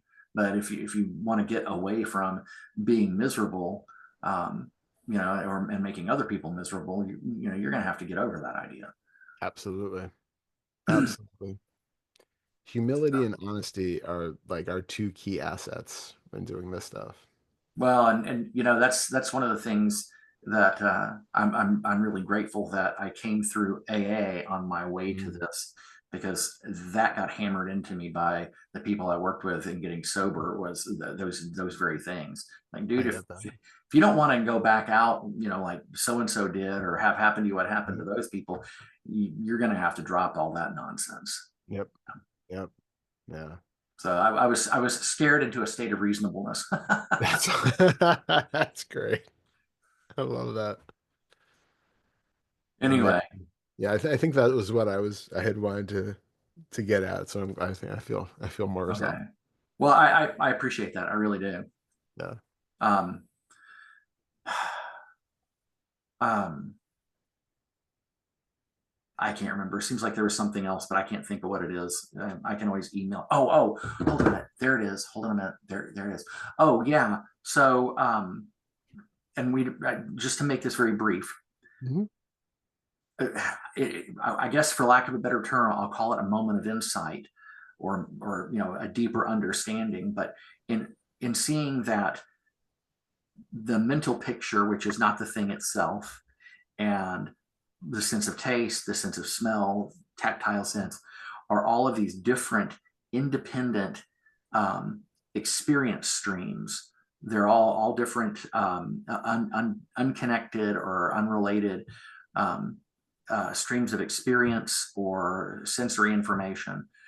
Um, and that the ultimate, but what that pointed to, at least in that moment, ultimately was that thing that you think you're doing or having or eating or whatever does not actually exist anywhere in space time. To see Yeah. that so clearly, I mean, to the Yeah. point that it was almost kind of stunning. Yeah. Yeah. uh, um, it's not important, it's just curiosity. Yeah. That kind of insight, what does that point to in terms of understanding, or if we want to frame it as a fetter, what does it point to in terms of a fetter? And I guess more importantly, where do we go with that? How do we continue to really cultivate and integrate that insight? Yeah. Super good question. So I would say it's a combination of like 7 and 10 fetters, All right. because it's really pointing to that formlessness of everything. That this is that ground of instability, of impermanence, of um, no real graspable nature. There's no inherent nature to anything. Yeah. All of our experiences are just sensory collages, right? And there's no inherent nature to anything at all. And that's really what this is pointing to, is that deep, deep no self concept. So, what would you suggest in terms of deepening that insight and integrating that insight, really cultivating it and going further with it? Noticing in your, you can do it on the meditation cushion, but also just in daily life, recognizing the dissecting the experience that you have in any given moment into what are the actual sensory phenomenon that you're picking up, and are these things actually making what you think it is, whether it's an emotion, an external object, or anything else.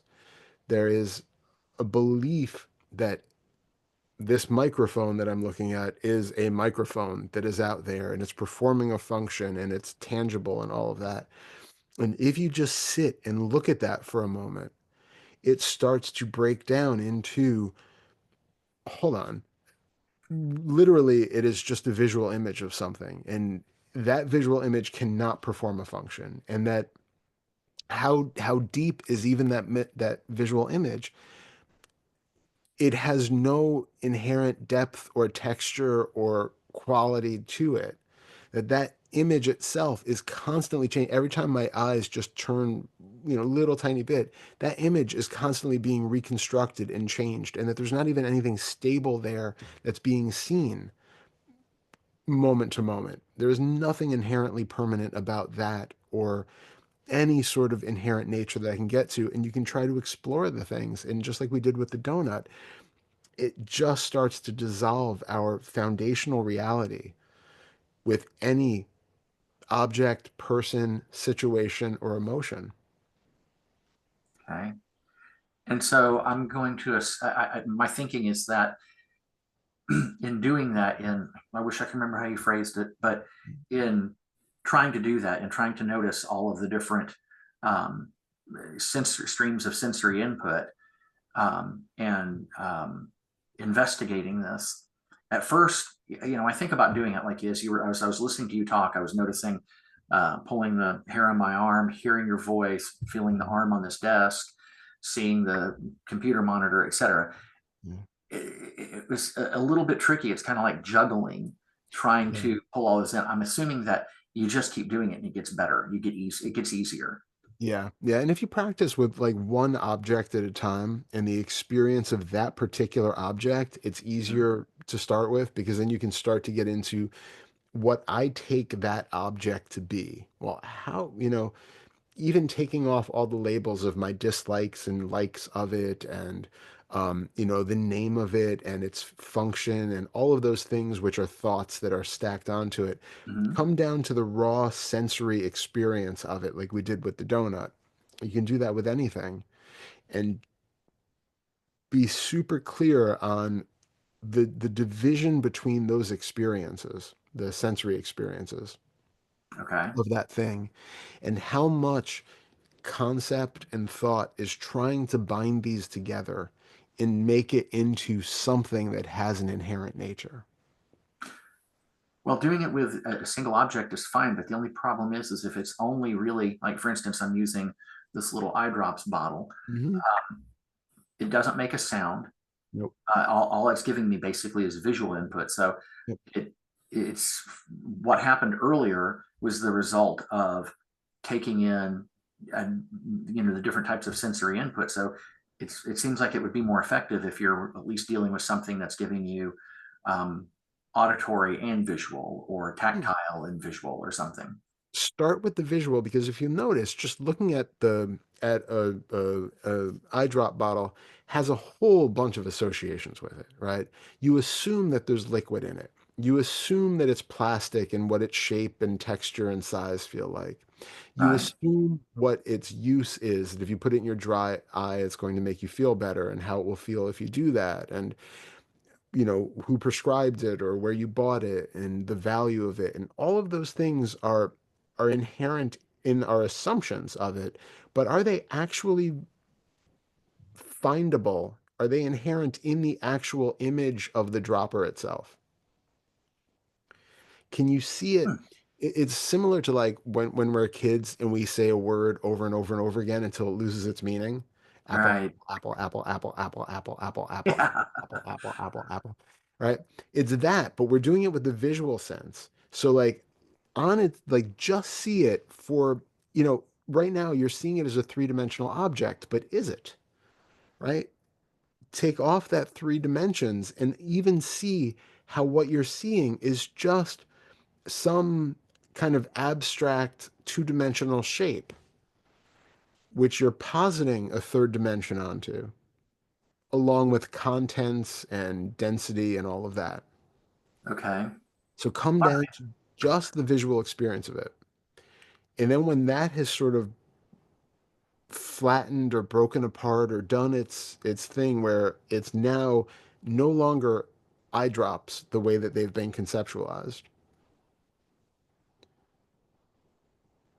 then you can actually reach out and feel them, and maybe close your eyes and then feel the tube and the container and do that experiment where you see what the actual raw, tangible sensations are like without, again, the thought of what it is and what it's for and what it's made of and all of those assumptions. And then even try putting it in your eye and Mhm. feeling the experience of that and notice that each one of those experiences is completely different. And And separate. it's all separate. It's completely a different experience, right? Like seeing a two-dimensional white shape is very different than feeling something hitting your eye, like the water hitting your eye. And there's an assumption that that's all part of the experience of a bottle of eye drops. But it's just a gross oversimplification and a categorization of this thing. And so we come down to what is really the experience. There's wetness in the eye.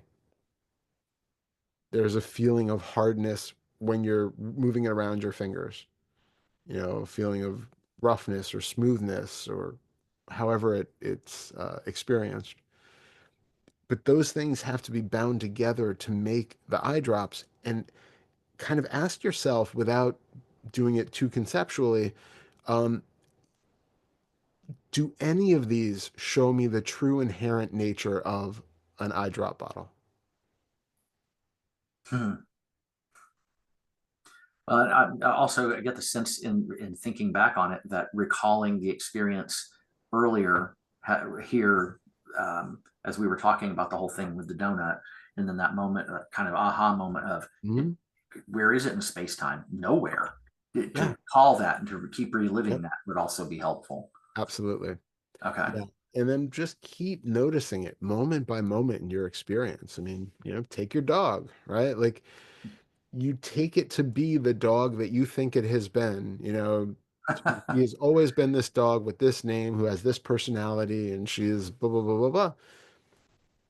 Looking right now, can you even tell that it's a three-dimensional creature? Right? Or is it just a moving blob of color and shape in two dimensions? Yeah, it's going to take some work to get the third dimension off of there, but I'll Yeah. work with it. Yeah. Yeah, it's like the what painters do when they see something and instead of seeing an object they don't draw in three dimensions, right? They're Right. drawing in two dimensions. So they see it with the perspective as though you're looking at something flat and just try like drawing a chair in the way that you actually see it is very different from how you imagine a chair to be shaped when you're looking at it. And you can see Hmm. like when little kids start to draw things, they tend to draw it the way that they think they see it, which is why we kind of laugh and think they look absurd. But it's because they're trying to draw it the way they actually see it and not the way they really are seeing it. It's like they're drawing the concept of a chair, but not the way that you actually see a chair. And when you see a good artist draw a representation of a chair, it does not look like how we imagine a chair to look, but it looks the way that we see a chair. Okay. Does that make Well, sense? that third dimension is a little bit of a bugaboo, but again, I'm not concerned. I Yeah. feel like I can get to that. It's just going to take some practice.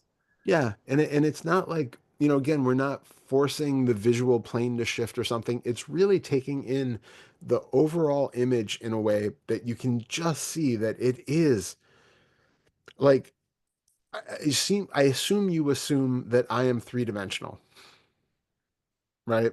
You Yeah, I probably mean, assume that I'm a three-dimensional creature who's here. But when you look at the screen, you know the screen is a two-dimensional object. So all right. the images on it are two-dimensional. Yeah, the depth is just inferred. Exactly. So you can outline this shape and notice that this shape and everything else here is flat. This is a two-dimensional object right now. The perspective of like these words being they seem to be like they're coming out and going down, but when you notice it's just that this top layer of letters is sort of tighter and smaller than these, right? Like Yeah, it's like if it's i this. if I do this, you'll notice that like it's that the bottom of the line seems to be wider and stretched and the top seems to be narrower, Narrower. which gives you that impression the mind puts together as three-dimensional, but it's not. It's just an illusion of perspective. Some parts of it are smaller than we assume they are, and some parts are bigger than we assume they are. So, that looks really big, right? Or it looks like it's further away from this, but Right. it's just because you're only seeing part of uh this shape and size, and this shape and size. This is all happening on the exact same plane for you. And I can almost kind of begin to sense that. Amazing. And that's what we're talking about, is that this is all happening like it's on one flat two-dimensional painting or two-dimensional screen, that this line connects to this line and this line and this line and this line. It's not that this is in front and then this is back.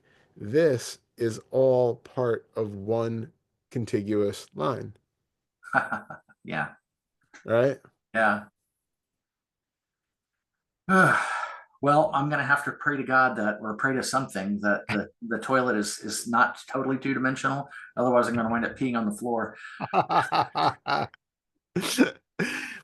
Notice what it looks like though. Notice the shape of it, right? And the part of it is maybe higher than you think it is, or yeah, like just be curious about the experience and then try not to pee on the floor. So, Okay. yep. All right. Well, I won't report back to you on that one. Okay, fair enough. All right. Thank you. This has been great. Yeah, it has Thank you. been. This really has been fantastic. So I'm looking forward to listening to this again a few times. Amazing. I'll put it up for you later today. All right. Thank you. So, All yep. right. I'll I'll talk to you later. Yep. Have a great weekend. Bye. Thank you. Bye.